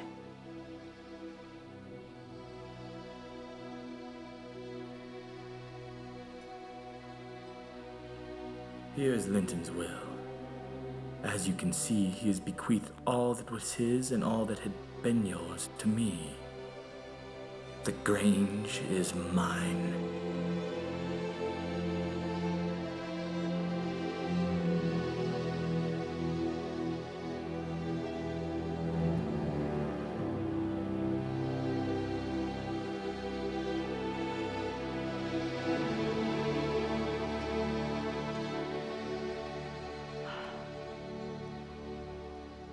Catherine stayed in bed a fortnight.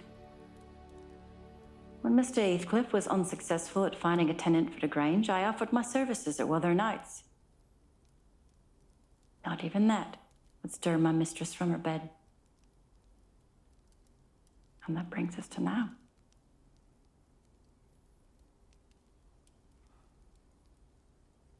It is a remarkable tale. I shall never forget it. I'll get some sleep, sir. Quite all right.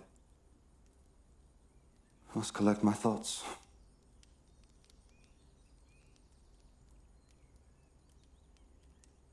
It is morning. We've talked all through the night. I'll be going back to the Grange now. I must rid myself of this awful place.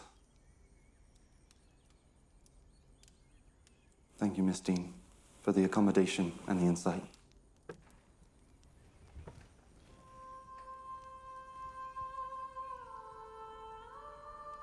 I do wish there was more.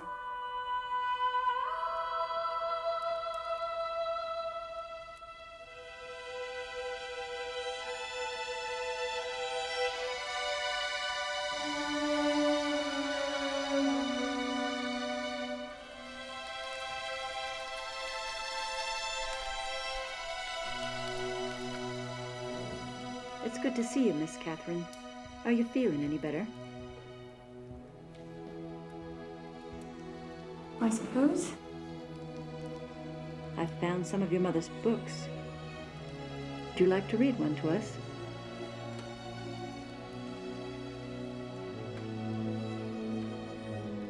I'm well aware that some people now begin to doubt about witchcraft, or at any rate, feign to do so.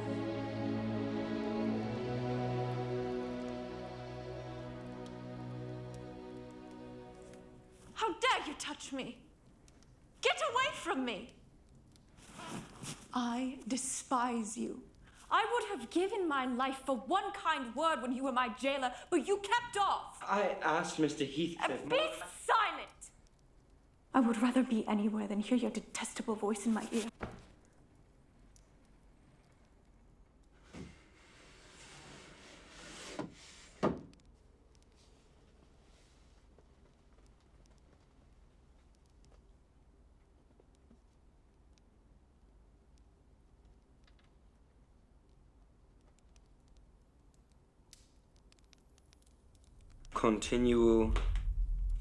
Continuous strife.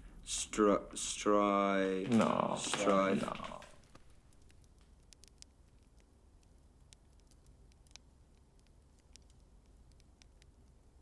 Stay out of that room.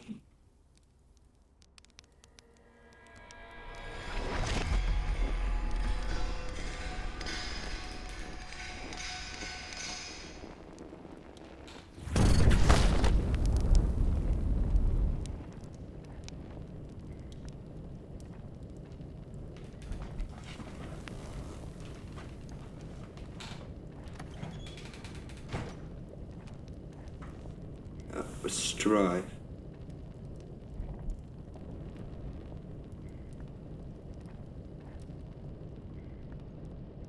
He's just like the cart horse, isn't he, Nelly? He does his work, eats his food, and sleeps eternally. Do you have a dream, Harriton? Harriton, can you hear me? Go to the devil and let me be. I have found that I want and am glad to be your cousin. I shall have nothing to do with you and your mucky pride and damn mocking tricks. I'll go to hell, body and soul, before I look sideways at you again. You should be friends with your cousin. Friends? When she hates me and thinks me not fit to wipe her boots. It is not I who hates you. It is you who hates me. You hate me as much as Mr. Heathcliff does. You're a damn liar. Why have I made him angry then by taking your part 100 times? I didn't know you took my part.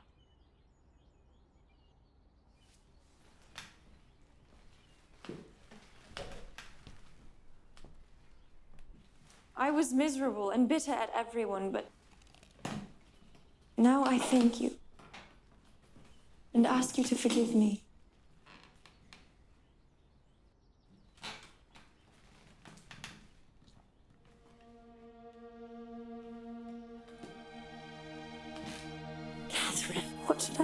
Nelly. He wouldn't shake my hand and he wouldn't look.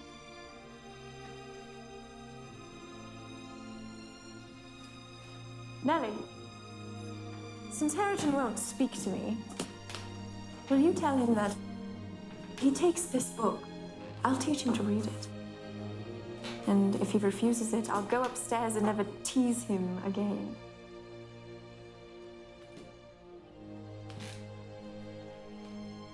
You'll be ashamed of me every day of your life, and more ashamed the more you know me. So you won't be my friend?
Thought I had cured you of your laughing.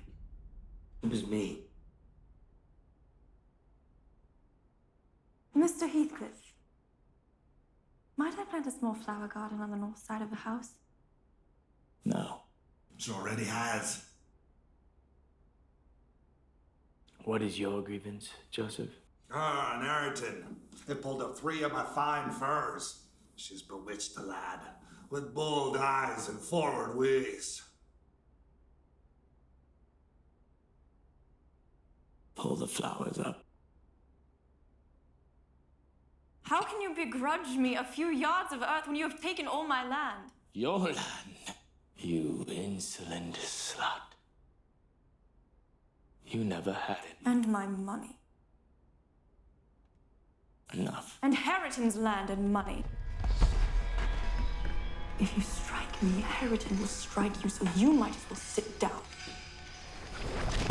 Don't rouse him against me.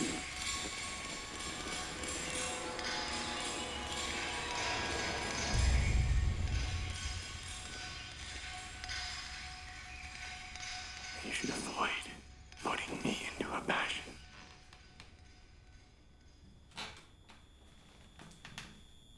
Take her out of my sight.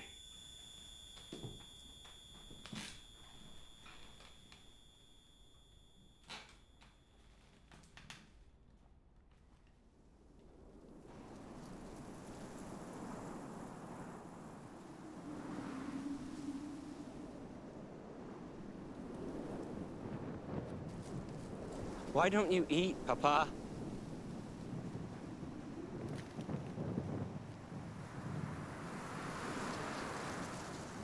Go. I don't know how you can stand to be away from her. Go, please. Please. Leave me.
It is a poor conclusion, is it not, Nelly?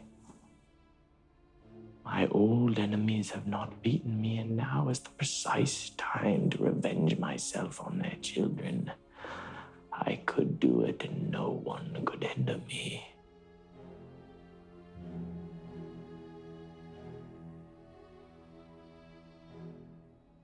Where's the use? I have lost the sense of their destruction. Have a cup of tea? There is a strange change, Nelly.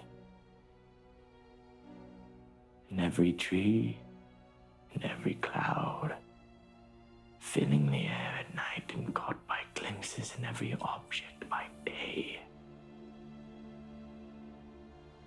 I am surrounded by her image.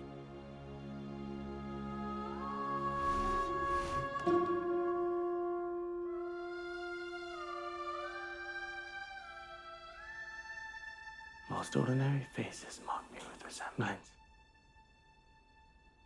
The entire world is a dreadful memorandum that she did exist and that I have lost. I cannot continue in this condition, Cathy. I have a single wish, and my entire being is yearning to attain it. I have yearned for so long and so unwaveringly that I'm convinced it must be reached because it is the power of my existence.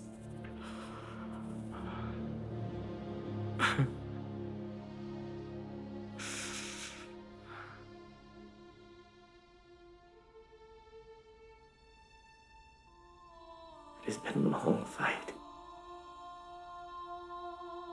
I wish it were over.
Whereas the contrary bringeth bliss, and is a pattern of celestial peace.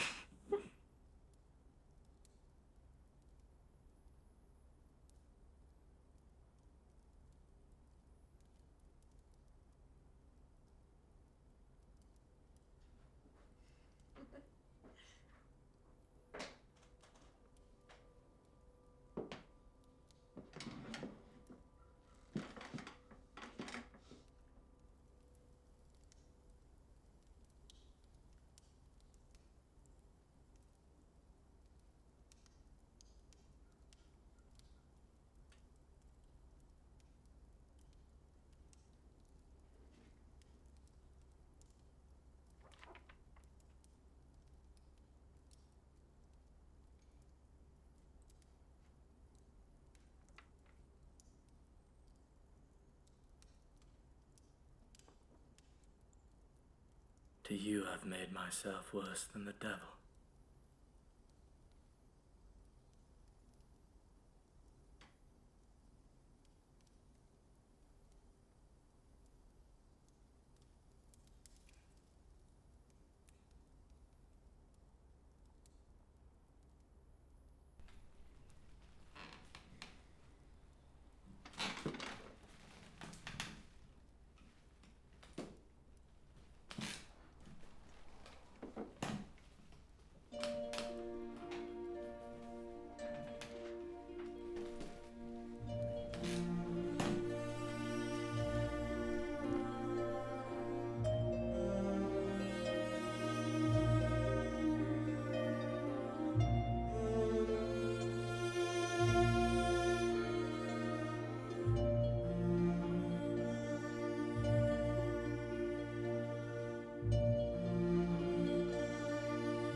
Morning, Heathcliff.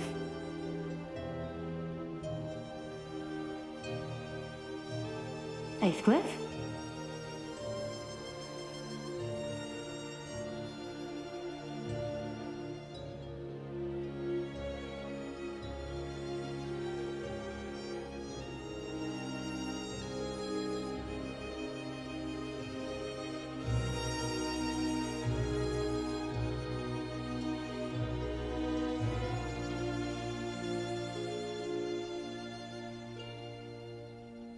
Joseph? Joseph!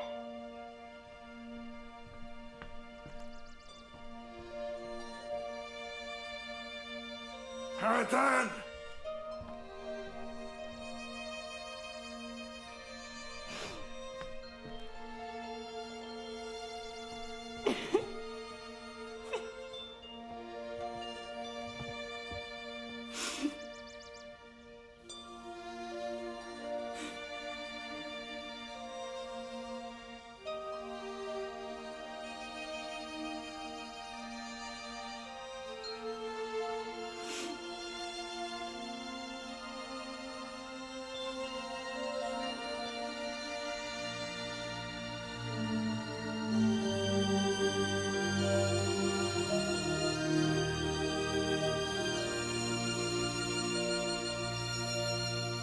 It's still. I don't like being by myself in this grim house.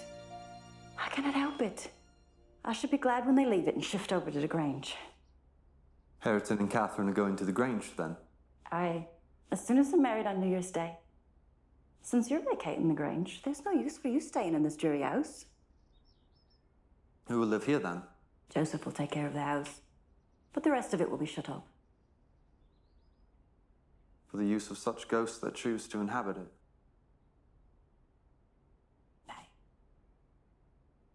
I believe the dead are at last at peace. They are afraid of nothing. Together they would brave Satan and all his legions.